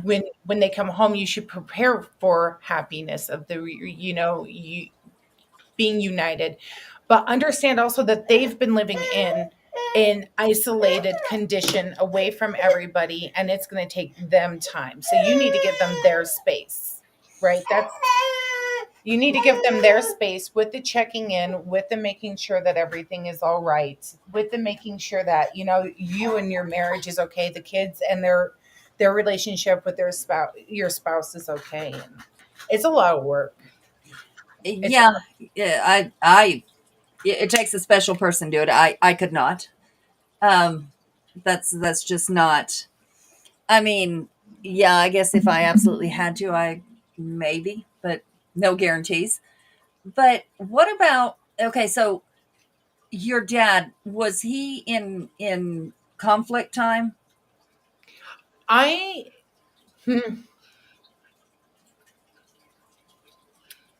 My dad had seen some stuff, yes. I can say But that. I was there a war going not on? direct conflict, not like, Okay, um, not like nothing like that, but my dad did what we call the side work. preventative. The preventative, or how many people know that the military is in Africa? And then, So, those jobs are not broadcasted for reason, oh no. you know. And then you have, okay, so your first husband, was he in conflict? No, but no, yeah, he prepared for conflict. So with my Okay. first husband, it's kind of difficult because he was medically discharged and he hit his 72-hour mark, and at 73 hours we got a white lightning strike phone call, which is rapid deployment, all boots on the ground, and we had to follow chain. And Travis went in, and it was a no-go. He was at 73 hours and he would have had to re-enlist. So I dealt with a different type of trauma, and that is getting ready for war, getting prepped for war, and then telling that soldier that they have to stand down. And like the lady before us was talking about, that child that didn't come back, he came back as a man and had a sense of duty. Mm-hmm. That's the sense of duty that they have, is that they need to be one with their brotherhood, and they need to be out there with their brothers and their sisters fighting on the front line with their doing their job. So when the first of the deaths rolled around from his unit, it was very hard for me, because I didn't know how to handle him and the guilt that he was having, of that survivor's guilt. Can't So fix it. We can't fix somebody, and that's where I have issues. Can't fix them. no, so and that's not the reason why our marriage failed. But it was something that we had to work through, and we talked about it a lot. And he still has it. He will always have it. It's just something that we have to live with.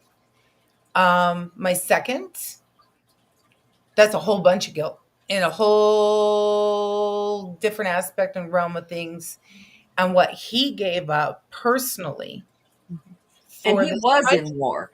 Yeah, he was in war, and he was there for a while. He was there a lot longer than he should have been, but due to his job duty and his specialty, he had to stay. He was stop locked, and Congress said, no, you can't leave, and we own you, and this is the job you're going to do. And he understood that, and I understood that. Mm-hmm. Now, when he came home, that was a whole different aspect of the person. Yeah. So when he came home, one of the first things that I noticed is he likes to shove the bottle down his throat, like he can get it down faster. Like he's starved. Yes. Absolutely not. No, he had quite the array this morning for breakfast. So one of the first things that I noticed is, like, in the middle of the night, he jerked awake and went and checked on all the kids, and then grabbed Derek and pulled Derek really close to him. Um, he wanted to reconnect, but he had been doing what he was doing for so long that he couldn't. He gave up a huge part of himself for this country, and for that I'm forever grateful. And I'm very proud to have been his wife, and to know the man That he was. that he was. Yeah. But the thing, even in our daily lives, without any of that, we can relate to a point of, so, we're about to lose somebody, or we know that circumstances are about to change. We have a couple of different, I guess, defense mechanisms. One would be hatred. If I hate them, it's not going to hurt. So I'm just not going to get close, because anything I get close to gets taken away. Just no. Yep. Or Yeah. we go into a spiral of depression when it does happen. Mhm. So I'm assuming they prepare themselves in that way.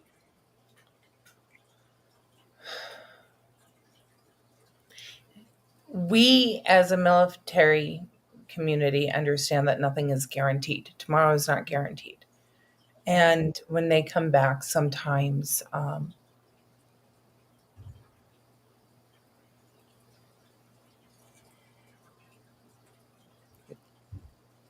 They're never going to be the same person. I mean, that's if they have no, went through. we take somebody, say, that's been undercover for so long, and they become that person, and they truly believe that they are that person, and they live with, all of a sudden they're working for the bad guy, right? They're looking at the good guy like, well, what the hell is your problem? Look at what we're trying to do over here. And they get lost in that persona. That's why they have to be pulled out, right? Mm-hmm. So I want you to apply that to somebody who's in the military. They have to lock down those feelings. They have to lock down those emotions. And sometimes they don't know how to unlock that box. And when they do, it's absolutely terrifying. Why? Because then they have to face what they've done. And it's not that they haven't accepted what they've done, but they just need to compartmentalize it. That's where it needs to be. That's where it needs to sit. They don't need to go through it again. And that's where the post-traumatic happens, because our brain goes, no, you're going to deal with this. Mm-hmm. So when your soldier comes back home, communication is huge.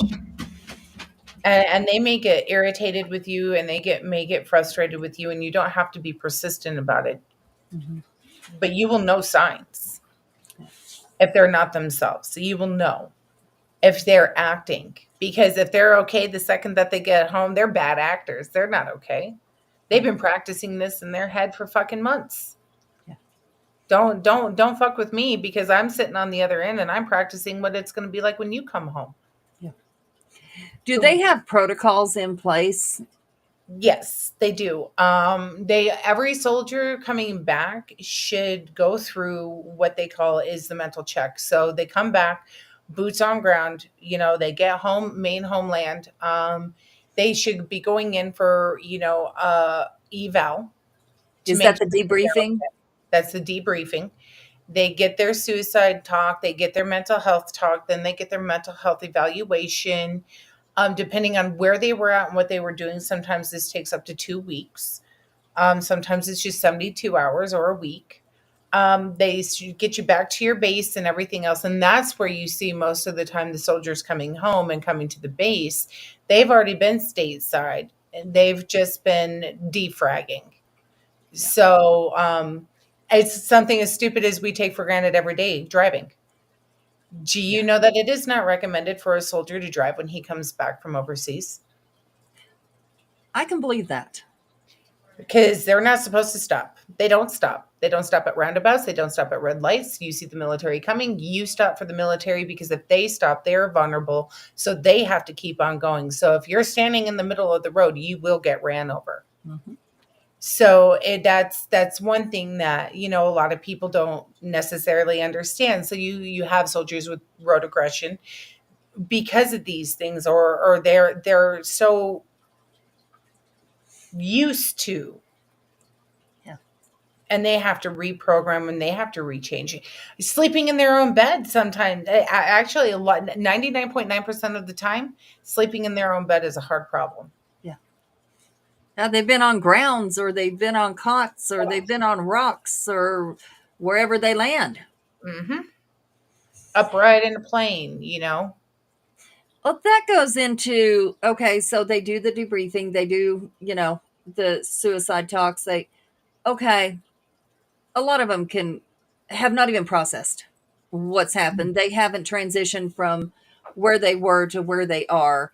They Right. haven't transitioned into what we would call civilian. They But are supposed to yeah, have a continuance of check-in. Now, in like my second husband's case, there was no going back. That he was getting out. He was on stop loss, so they lock him in place, like I said. And so his time was up and he was past his retirement. So he basically literally flipped the IG off as he was going through the gates and said, I'm not doing anything more for the US military. I have done given up the best years of my life. I am broken mentally, physically. I am tired. And that's another thing. We don't know what their physical body they're actually feeling.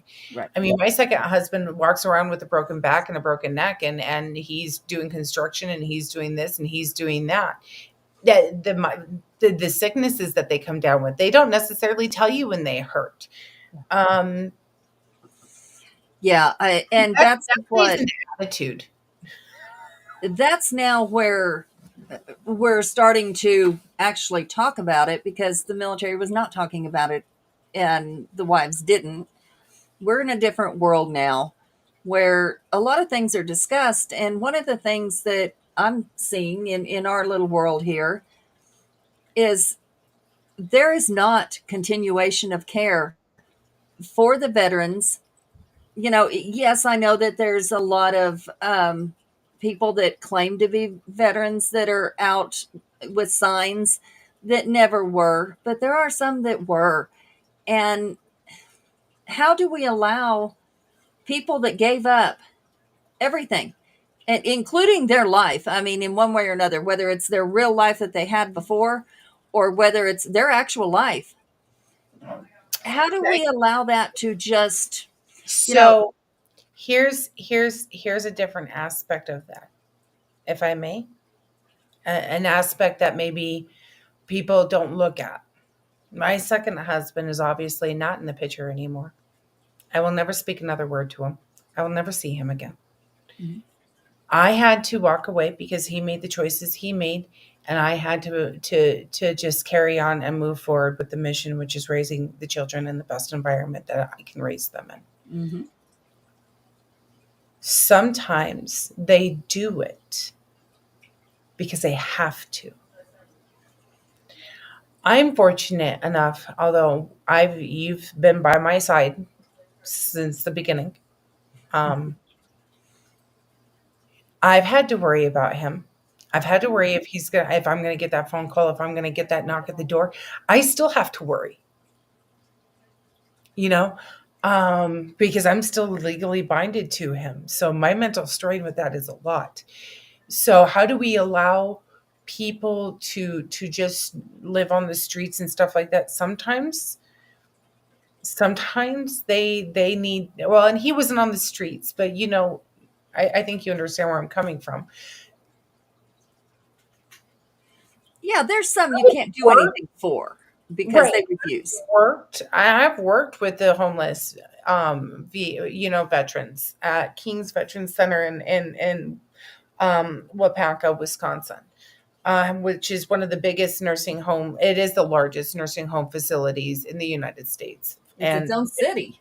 It's its own city, and has its own postcode and its own post office, and laundry mat, and it's a huge facility, right? And we took care of the homeless veterans, and it's really hard. And there are programs out there. The vet is going to have to want it, though. But this is more along the lines of, I mean, here we don't have anything like that. Nothing in Colorado like that. And I mean, yeah, they have nursing homes. Sure. Well, they do. They should. They should have programs if you contact the VA and stuff like that. But Oh, that's the they problem. do. Finding them. Oh, you know, like Dad goes to the VA. He can go to the VA. They, and this is not the first person. I didn't know this happened until I started asking around. His teeth are so bad that they're poisoning his blood. Mhm. And you know, that's not a good thing. Anyway, the VA will not do anything about it. The reason? Because that did not happen while he was in their care. In their care, and that's something that I hope, I'm really praying gets changed, because I'm a firm believer that, especially if you've been overseas, and that's, of course, we have our difference of the VFW, we have our difference of the Legion, which I recommend every veteran get a part of. And if you are a veteran spouse of somebody who's been overseas, get a hold of the auxiliary and join that auxiliary and get those numbers up. That's one thing, is the Legion, the VFW, and the auxiliary need to have their numbers up, because what they do is they go out and they fight. They're the ones on the doorsteps. They're the ones saying, we need this. But if they're not there anymore, then those veterans aren't going to get the help that they need. So they need to remember that they still need to be a team. They still need that family. And Oh, yeah. through the VFW, the Legion, and the auxiliary gives those wives that support. That aftercare support. It gives those wives that chance to reunite. And I miss my military sisters. I wish that they were auxiliaries so we could reunite and get together at some of these meetings and fundraise.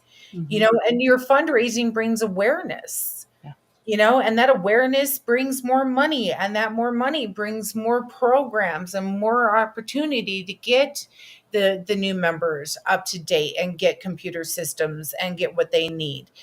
You know, support your VFW, your Legion, go to their fish fries, you know, sit down and truly ask them what they need. And they will tell you that they need their numbers up. So if I'm going to say anything for aftercare, the second that you get out of the military, you should be joining one of those programs immediately, to continue to have that bond, to continue to have that support, to continue to have that brotherhood. I know that there's links missing. I mean, there's something missing between when they go and come back and the rest of their lives.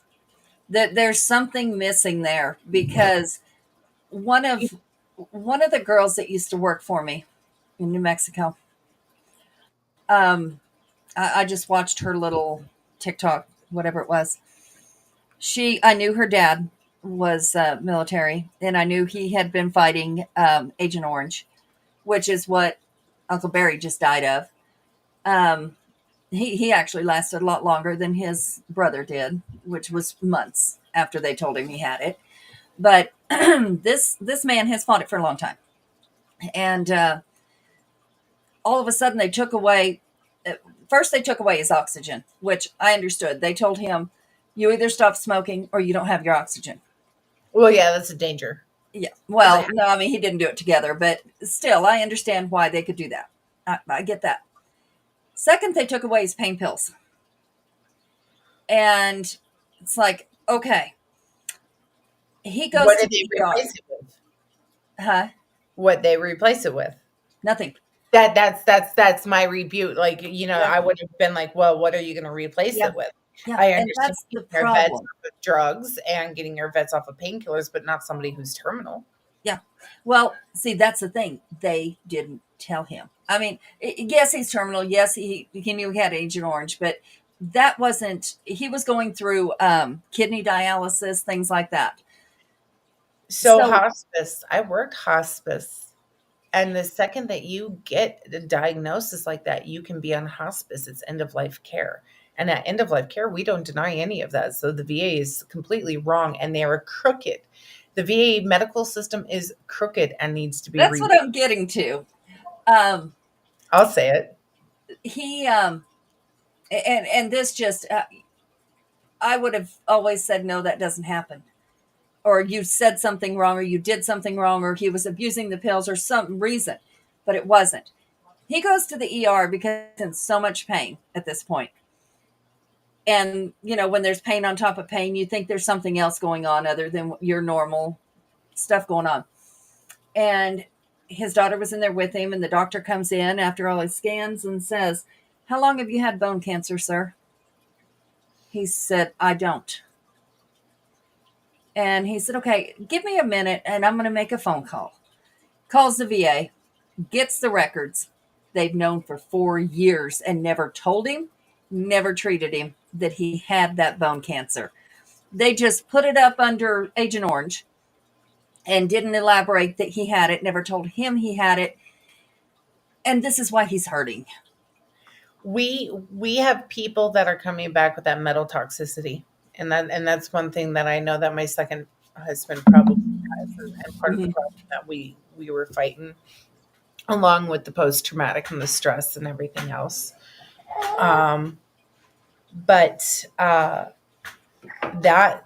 I hope that RFK is going to come through and revamp the VA. I'm revamp a lot of the VA.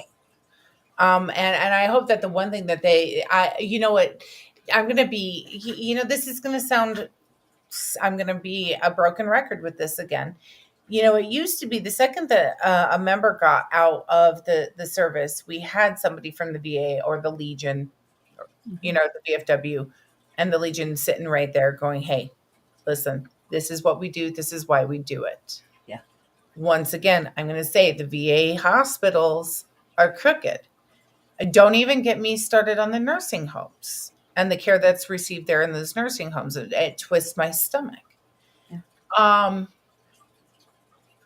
No, we need our members to stand up, because there's more of them. Yeah. There is more of them. And so else, in all this too. Yeah. And in all this that we've just discussed that happens, I can understand why they feel like there is no help.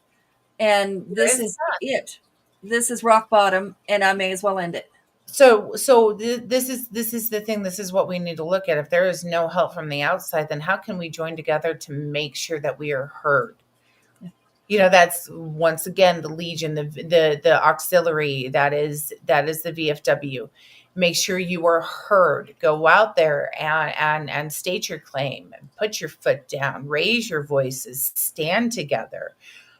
Join those organizations. I'm pushing for it. Look it up. And if you don't have an auxiliary, all you need, baby, is 4 people. And it's not the women's auxiliary anymore, because we have a lot of military husbands, that are spouses. So you know what? Join it. And if you are a child of somebody who is overseas, join it. Make your voice heard.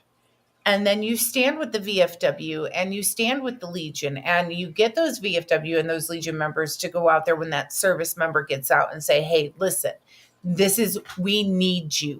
I know you just gave everything, but we want to give to you, but we need your help." Mm-hmm. Yeah. You have to help yourselves. So if there's no help out there for you right now, then we have to turn inwards, and we have to help ourselves, and we have to be accountable and knock on those doors. Go, stop fucking texting. Mm-hmm. Stop fucking texting. If you live there, I don't care. Go buy a card game and, go knock on the door. I don't give a care how old the person is, and say, "Hey, listen, I'm here to spend some time with you. I got some milk, some cookies, or I got some beer, chips, and salsa. Let's play some spades." Mm-hmm. Okay, let's have that one-on-one check-in time, even if it's just silent communication, and hold to it. Stop texting. And those at a distance, pick up the phone. I can't read what somebody means by text, but you can hear it in their voice, you can hear it by their breath. Turn on those empathy skills and really listen. And then encourage that person to go to the VFW or the Legion or the auxiliary if it's a spouse, because the spouse needs help too. And that's where I turn to. I pick up the phone and I call the auxiliary. Listen, I'm having a problem. And then the auxiliary picks up the phone and calls the appropriate people. And they go and they knock on the door and say, hey, son, let's sit down. Let's have a talk. Yeah. Because the only other person that's going to know what they're going through is that soldier. And they need those older soldiers to look to on how they got to them. It got where they are to begin now. How did you make it? That soldier needs that visual help. Yeah. That proof in the pudding, So, and that's another thing is, let's say somebody who's never had military family, or other than by marriage, how can they help? That would be, Listen, I had a moment with, I'm not going to mention if it was A or B husband, but I had a moment where there was obviously it was B.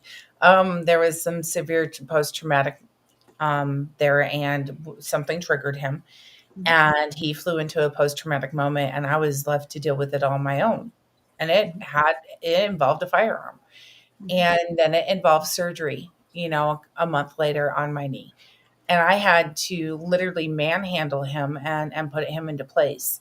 Did I expect the civilians, as I'm going to put them, the non-military people, to understand what I'm going through? No, but you should get the kids and get the hell out of the house, and maybe don't call the cops for, oh my God, there's a domestic. Go, we have a post-traumatic situation with the military personnel. And that's another thing. Train our police officers, our fire department, and our EMS to go in to handle the post-traumatic.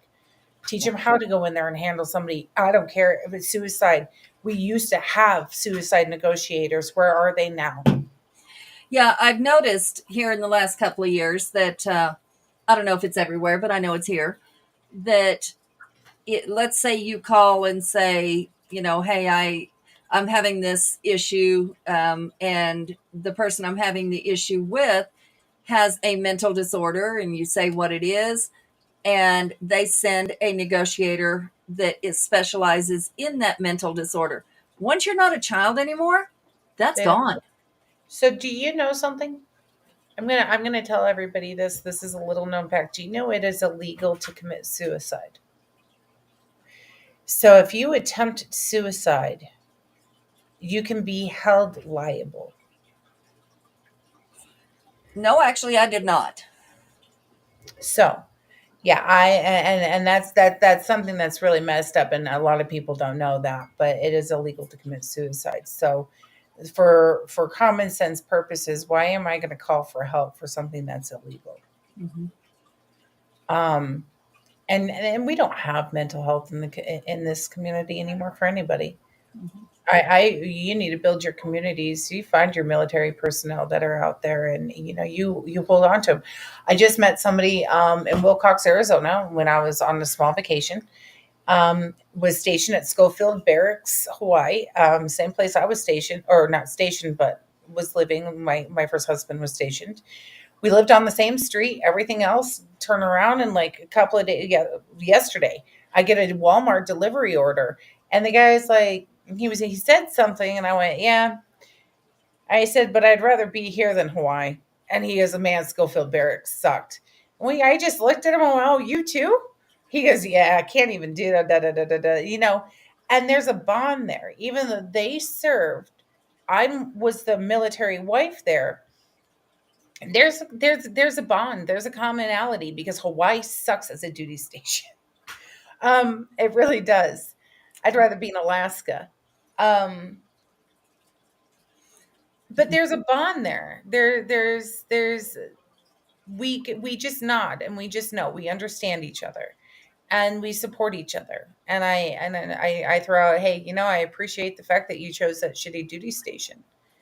And he turned around and told me, I appreciate the fact that you supported your spouse in that shitty duty station. Yeah. And how many in your time of living on the barracks or being around military spouses, how many times, not even maybe in wartime, but in, when they went out to do their routines or practice or whatever it is they do, Field problems. yeah, how many times did you see that they came home to nothing because the person couldn't handle it, or A lot. they just decided this isn't for me? A lot. And you know what? I tell you what, I have seen a lot of good marriages in that way, a lot of good couples in that way. And it's a damn shame because that's why us military wives have the job that we have. I am very grateful in my transitioning into a military wife. I had somebody that was by my side, Mm-hmm. and she helped me along the way with the little things I may not necessarily have known. Mm-hmm. And then when the guys would go out on the field problem, or we had that stretch where it was like 3 weeks between payday and we were all sucking for money, we would get together and we would cook out. We would gather all of our resources and make meals. The guys were gone. It was time for the girls. That was our time. That was our time to raise our kids together, to be a family together. Everybody says, "Oh, you should rely on your family on the outside." No, you rely on your family on the inside because they're the ones that understand what's going on and Yeah, love. your family on the outside, they know who you were. They don't know what you have to do. And they don't know who you are now. They don't understand unless they lived that military life. What would Um, you tell a military, not even maybe your child, but any 18-year-old wanting to enlist, or a lady or man wanting to marry somebody that is in the military? so I went through this with my kids. I was very honest. I said, if you want to join the military, I said, it's a lot of sacrifice, but it's worth it. Mhm. You're not going to become rich, and you're going to have to learn how to be a couple in multiple different ways. And you're going to have to learn how to be a couple with somebody that's different in multiple different ways. You're going to have to find strength, faith, and foundation in areas that you never understood before. Somebody who comes home every night, to their spouse and to their children, it's a luxury. Um, you have Yeah. to prepare for a life of solitude and be okay with it. And know that it's worth it I because forgot to change it. There we go. in the end, what you do receive is you receive those lifelong friendships. You make those memories. You see the world. I would always get like this like pain in my heart knowing that it was like 3 years we have to move, right? But then it was like, oh man, I wonder. And it was always a gamble of like, who's going to be at the next duty station that I'm going to know? And Yeah. you know somebody at that next duty station because as big as the military is, it's small. Yeah. So it's like, hey, so what's she been up to? Like, where's the good places to eat? Yeah. You Yeah. keep in contact with your military loved ones, and family that you make. So I Uh, finally changed the QR code here. This is to the shop where oh, we can get merchandise for this event. I really want that sweatshirt. I want it. so no, like I don't know. So I just telling young people, I tell them, don't do it for the free healthcare. Don't do Yeah. it for free Yeah. housing. No, it Um, doesn't happen. well, I mean, it's free healthcare, it's free housing. It gets taken out of your check. Do it to have the experience. Do it because you have a love and a passion for this country. Know that you are going to make sacrifices, and it's possibly going to be with your life, and you're possibly going to kiss your spouse for the last time. Mm-hmm. Mm-hmm. And treasure those moments. It makes you really treasure life. As much as my first two marriages failed, I am very proud to have been their wives in those times. I am very proud to be the mother of their children. I'm very proud to know that I married men who were willing to put their life on the line for this country. And that's a sacrifice that a lot of us don't understand. But that goes for the same for the police officer that puts on the uniform, for the fire department personnel, for our border Yeah. patrol, for our ICE units, for our federal marshals, for anybody with a job like that. Yeah. We really need to sit down and make sure that we're there for all of them, because once again, just because they don't go on deployments, for them, it's every day. Yeah. It's Yeah. everyday reality. And then the trouble is at home. And Yeah. just know that these men coming home from overseas don't just carry their post traumatic and their stress of overseas, you know, that directly deals with them. Sometimes they worry about it coming to come back and bite them in the ass here at home. Yeah. Okay, there's always that lingering thought. Yeah. So just know, if your spouse isn't telling you something, it's for a good reason. Don't push it. Yeah. Yeah. You know, And they're not going to tell you anyway if is they think you're in danger, or if they were, sworn not to. right. So the one thing that I never did ask you about is, Tim had brought it up, and I thought that's an interesting thing nobody thinks about. When they come home, some of them, like yours, um, were in charge of, like Tim said, billions of dollars of equipment, or they were in charge of many men, or a building, or whatever the case might be. Mine was XYZ. Yes. So, coming from that and coming back to civilian, they're done with the military. What is out there for them as far as jobs? Because now they have the PTSD, they have what experience they had. There's no way that they could put to work here in the civilian DOD, life. a DOD job. A lot of times, like I really wish, like when Trav got out, we talked about Brown and Root, him going overseas and supporting the soldiers that way. You look to your government jobs. You look at keeping a job on base. DoD workers are all around, and what you find with and you are a preferred hire. Look for places that prefer hire military, and it's not because they get a bonus. Home Depot is a great place. I'll support Home Depot with that. They respect the military like you wouldn't believe, and are Olympians. So a lot of times, they prefer people that work, military and stuff like that because of their mindset. Try starting your own business. Try going out and working for yourself. Start that contracting business. You have those skills. You ran those numbers. You ran that budget. You built that building. Go out, get your schooling, get your grounding. Yeah, but Sarah, now it's hard because wife stayed home. She's not go to school. going. She's not bringing in income, Go to school. and That's you what have to the GI Bill immediately is bring there. in income. No, that's what the GI Bill is there for. You use that GI Bill. You live off that GI Bill. It pays for your schooling and your housing and your bills and everything else. And you get and apply for those grants and apply for those you don't have to pay back loans. The military out there, the people that are coming back from overseas have no idea the scholarships that are out there. They have no idea the loans that are out there. Go sit down with a school counselor. So when you come back from the military, instead of jumping back into the civilian world, start off slowly and go back to school, get your grounding, get your footing, get used to civilian life. Because it is an adjustment. It is a huge adjustment because you're used to structure. For me, I'm like, no, you know what? Hey, did Captain give permission for you guys to be at work until after 5:30? No. Well, you know what? I just might go ahead and give him a call because it's like 8 and it's Halloween and we've been dressed for like hours, so I'm sick of this. Yeah. Just saying. Are we off at 12:45? You don't have that anymore. Okay. So yeah, take that opportunity, go to school. Make sure and in that time point, make sure that your mental health is right and join whatever organization you want to join. Get your health definitely up there. Make sure you fix yourself.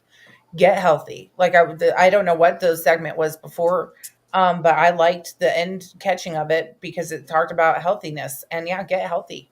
That's the number one thing you have to do. Get mind, body, and soul healthy. So go to church. What is it she does? She has for people that don't want to eat vegetables and fruits?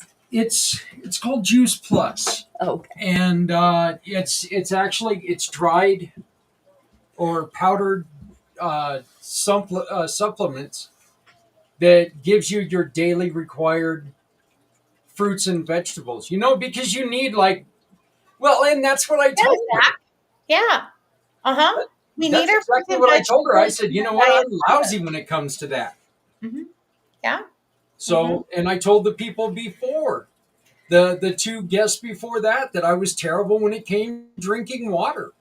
I do not drink water. I tell you what, ever since I got really sick a couple of years ago, and I changed everything, and I'm on vitamins, and I'm on my doTERRA and essential oils, and I'm on my fruits, my vegetables, I'm on my water. I have a huge difference. My CRPS has taken a back seat. I've done the physical therapies that I need to do for after my surgeries and everything, and I feel great. And I contributed to the vitamins, and my mental health and my mental clarity is on game. I don't have to drink coffee in the morning if I don't want to. The world prefers I do. Yeah. Yeah. But I mean, if our veterans came back and we had like a detox, right? Let's get them on some vitamins. Let's get that vitamin D. Do you know that in Wisconsin, the suicide veteran rate is high because of the lack of vitamin D in the system Oh, I of believe it. our veterans? And lack of vitamin D leads to depression. Oh, yeah. That's why there's seasonal depression. Yep. And it's worse for our soldiers.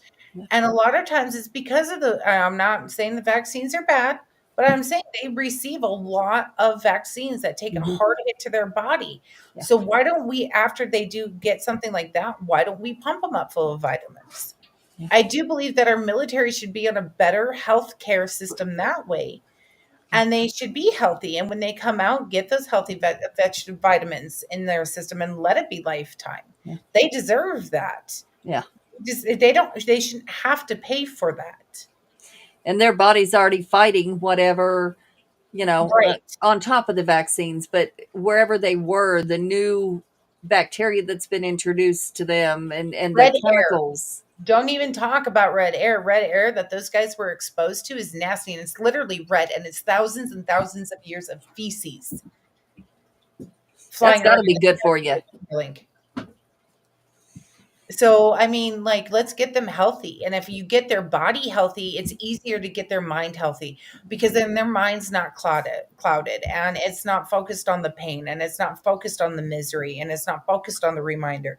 If you could take away the pain of the reminder, say, okay, I have had ACL surgery. Half the time I don't even remember I have ACL surgery because I don't feel right. Mm-hmm. So if we can take away the pain and the constant daily reminder, and then those with TBIs, if we can get them on a healthy diet and a balanced diet so that they can start healing themselves. Mm-hmm. And I know that we're cutting it close here, but I also, on the psychiatry end, I know that there are programs out there that they're allowing soldiers to experiment with shrooms. Yeah. Be open to alternative medicines. Right. And look into alternative medicines like that to reprogram your brain if you have severe post-traumatic. There are psychiatrists and programs out there.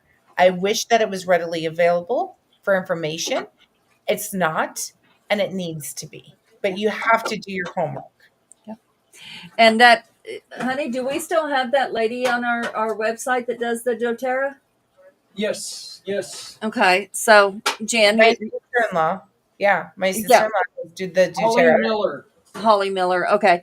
So, yeah, that doTERRA she's talking about, that's on our website too. And that also goes... buy from there. That also goes to. They have a detox. Yeah. And they have a detox. And this is what I recommend for every veteran is doing that detox of the lung, the colon. It detoxes all of your organs, your kidneys and everything else and flush that shit out. So that way your body can start to heal. And once the body keeps score. Yeah. That's a book that everybody should read. The Body Keeps Score. So if we can reset the body to a new game.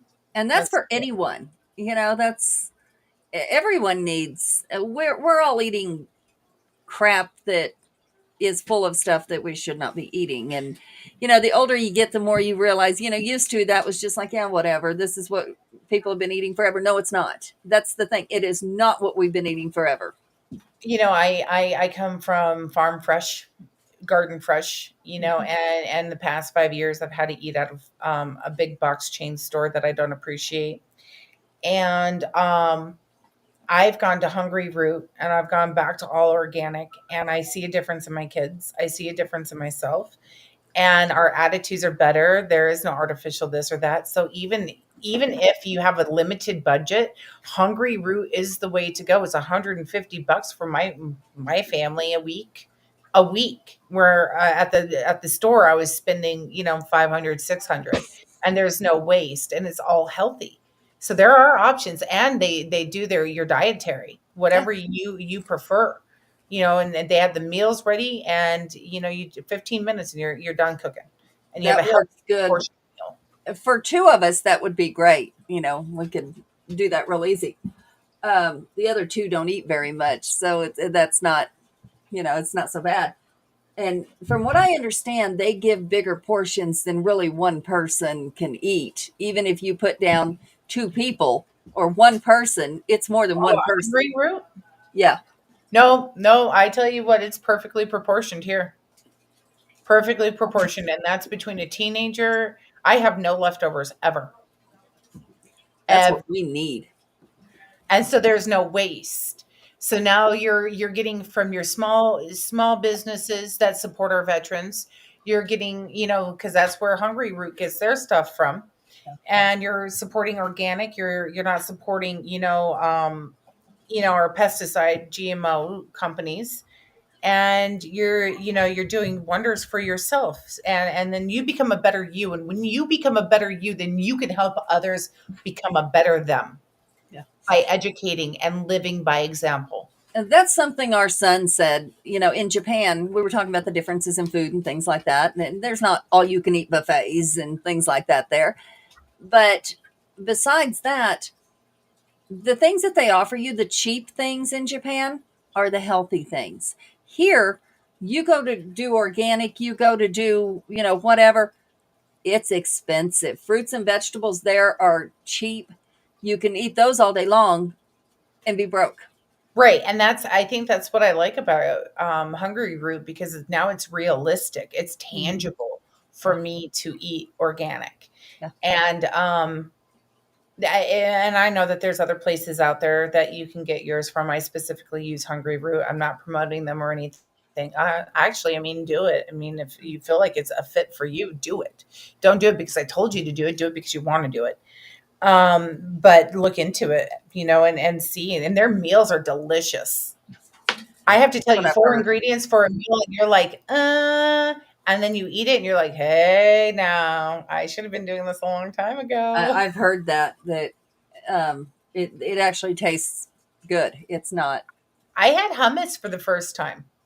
I did too the other day, and absolutely not. Oh, I had it on fish baked, so it was a little bit different, and I liked it that way. And I didn't like it not baked, but oh man, I don't know. I had it in. It was like little pretzels, and it had a little cup on top, and it was like red pepper, bell pepper hummus, and Abby has had a thing for chocolate avocado that's basically flavored with chocolate, natural chocolate, and she, oh man, she's digging it, literally digging it out with and grain-free granola, because let's look at it. And that's another thing, is these soldiers coming back, they don't need gluten in their system. They don't. Get off the gluten, get off the grease, get off the fast foods, and get onto that cauliflower noodles, get onto the grain, you know, your grainless granola and stuff like that, because that grain's hard to process, and we need to get the vitamins in you. Instead of working overdrive to process all of that, you need something simple to break down so your body can heal faster and absorb more. So grain is not always the best thing either. Okay, well, we are at time. Yes. And I've got a big man standing over me here. I'm just enjoying the conversation, to be honest with you. I don't know how he's staying awake. I know that I am not, but Thank you, YouTube, for having me on. It's thank always a you. Thank you. And I will talk to you soon. All right. I love you guys where you're at. Love you. Bye. Bye. Because I don't know what I'm doing. All right, everybody. That was Adrienne and Jan. They take part every year. They've taken part all 4 years. As you get to see me coming in and sitting down, which is not an attractive thing to have to look at, but we are moving along, and it is time for us to take and make the switch. We need to move to I believe it is our 6th segment.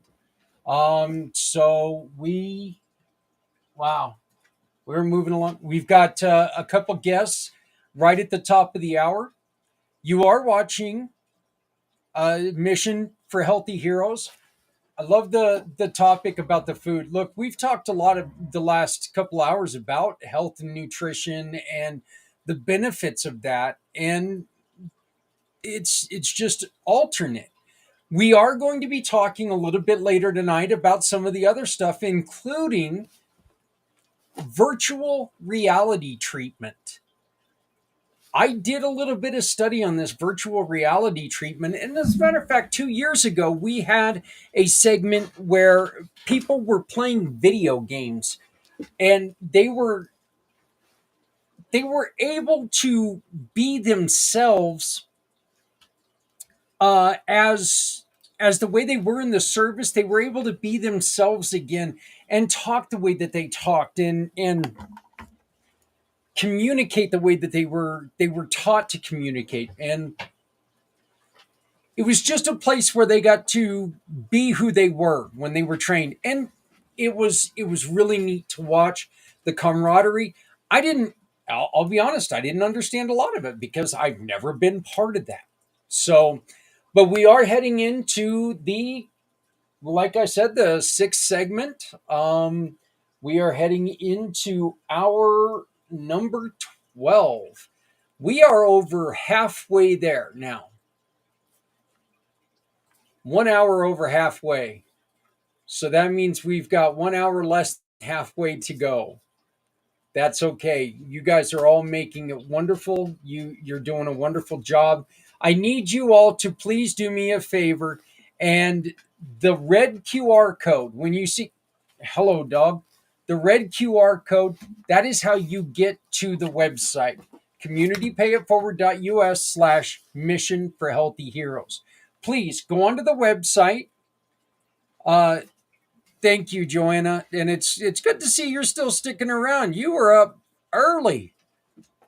Somebody told me that you were up early. I don't know who that was. They said, "Yeah, this person popped in 4:45." I mean, it was amazing. Yeah, it was the other guy that looked like me, I think. He was a little bit smarter than I am though now, but anyway, go if you use the red QR code. Okay, it'll take you to communitypayitforward/mission for healthy heroes. There you can look at all of the merchandise, the hoodies, the shirts, the sweaters, not sweaters, but the hoodies, the shirts. There's long sleeve and short sleeve t-shirts. We're going to add some more to it, but check them out. If you want to order, we get a portion of every purchase made. With every purchase made, a portion is going to go to rebuild this front door and the wheelchair ramp for a current serving soldier in Colorado Springs. He's at the Air Force Academy. His daughter is wheelchair bound. We are raising money today for that project and our friends at Veterans Honoring Veterans. You can also donate to us directly by using this QR code. The other things you can do with this QR code is you can take and you can leave a message for these heroes, for our first responders. Get your voices heard. You're too shy to come up and speak right here? That's fine. You can tell me, hey, Zach, I just want to say this to our heroes. Please let them know exactly like Thomas McNichol said. Simple thank you for your service. And Thomas McNichol walked away with a For My Card 1 year subscription. He will be getting that For My Card. If you'd like to check it out, this is my For My Card. It is my digital business card. But it is time for us to switch. So do me a favor, take a break, refresh your router, and join me in just one moment on the other side of, well, this break off. Thank you.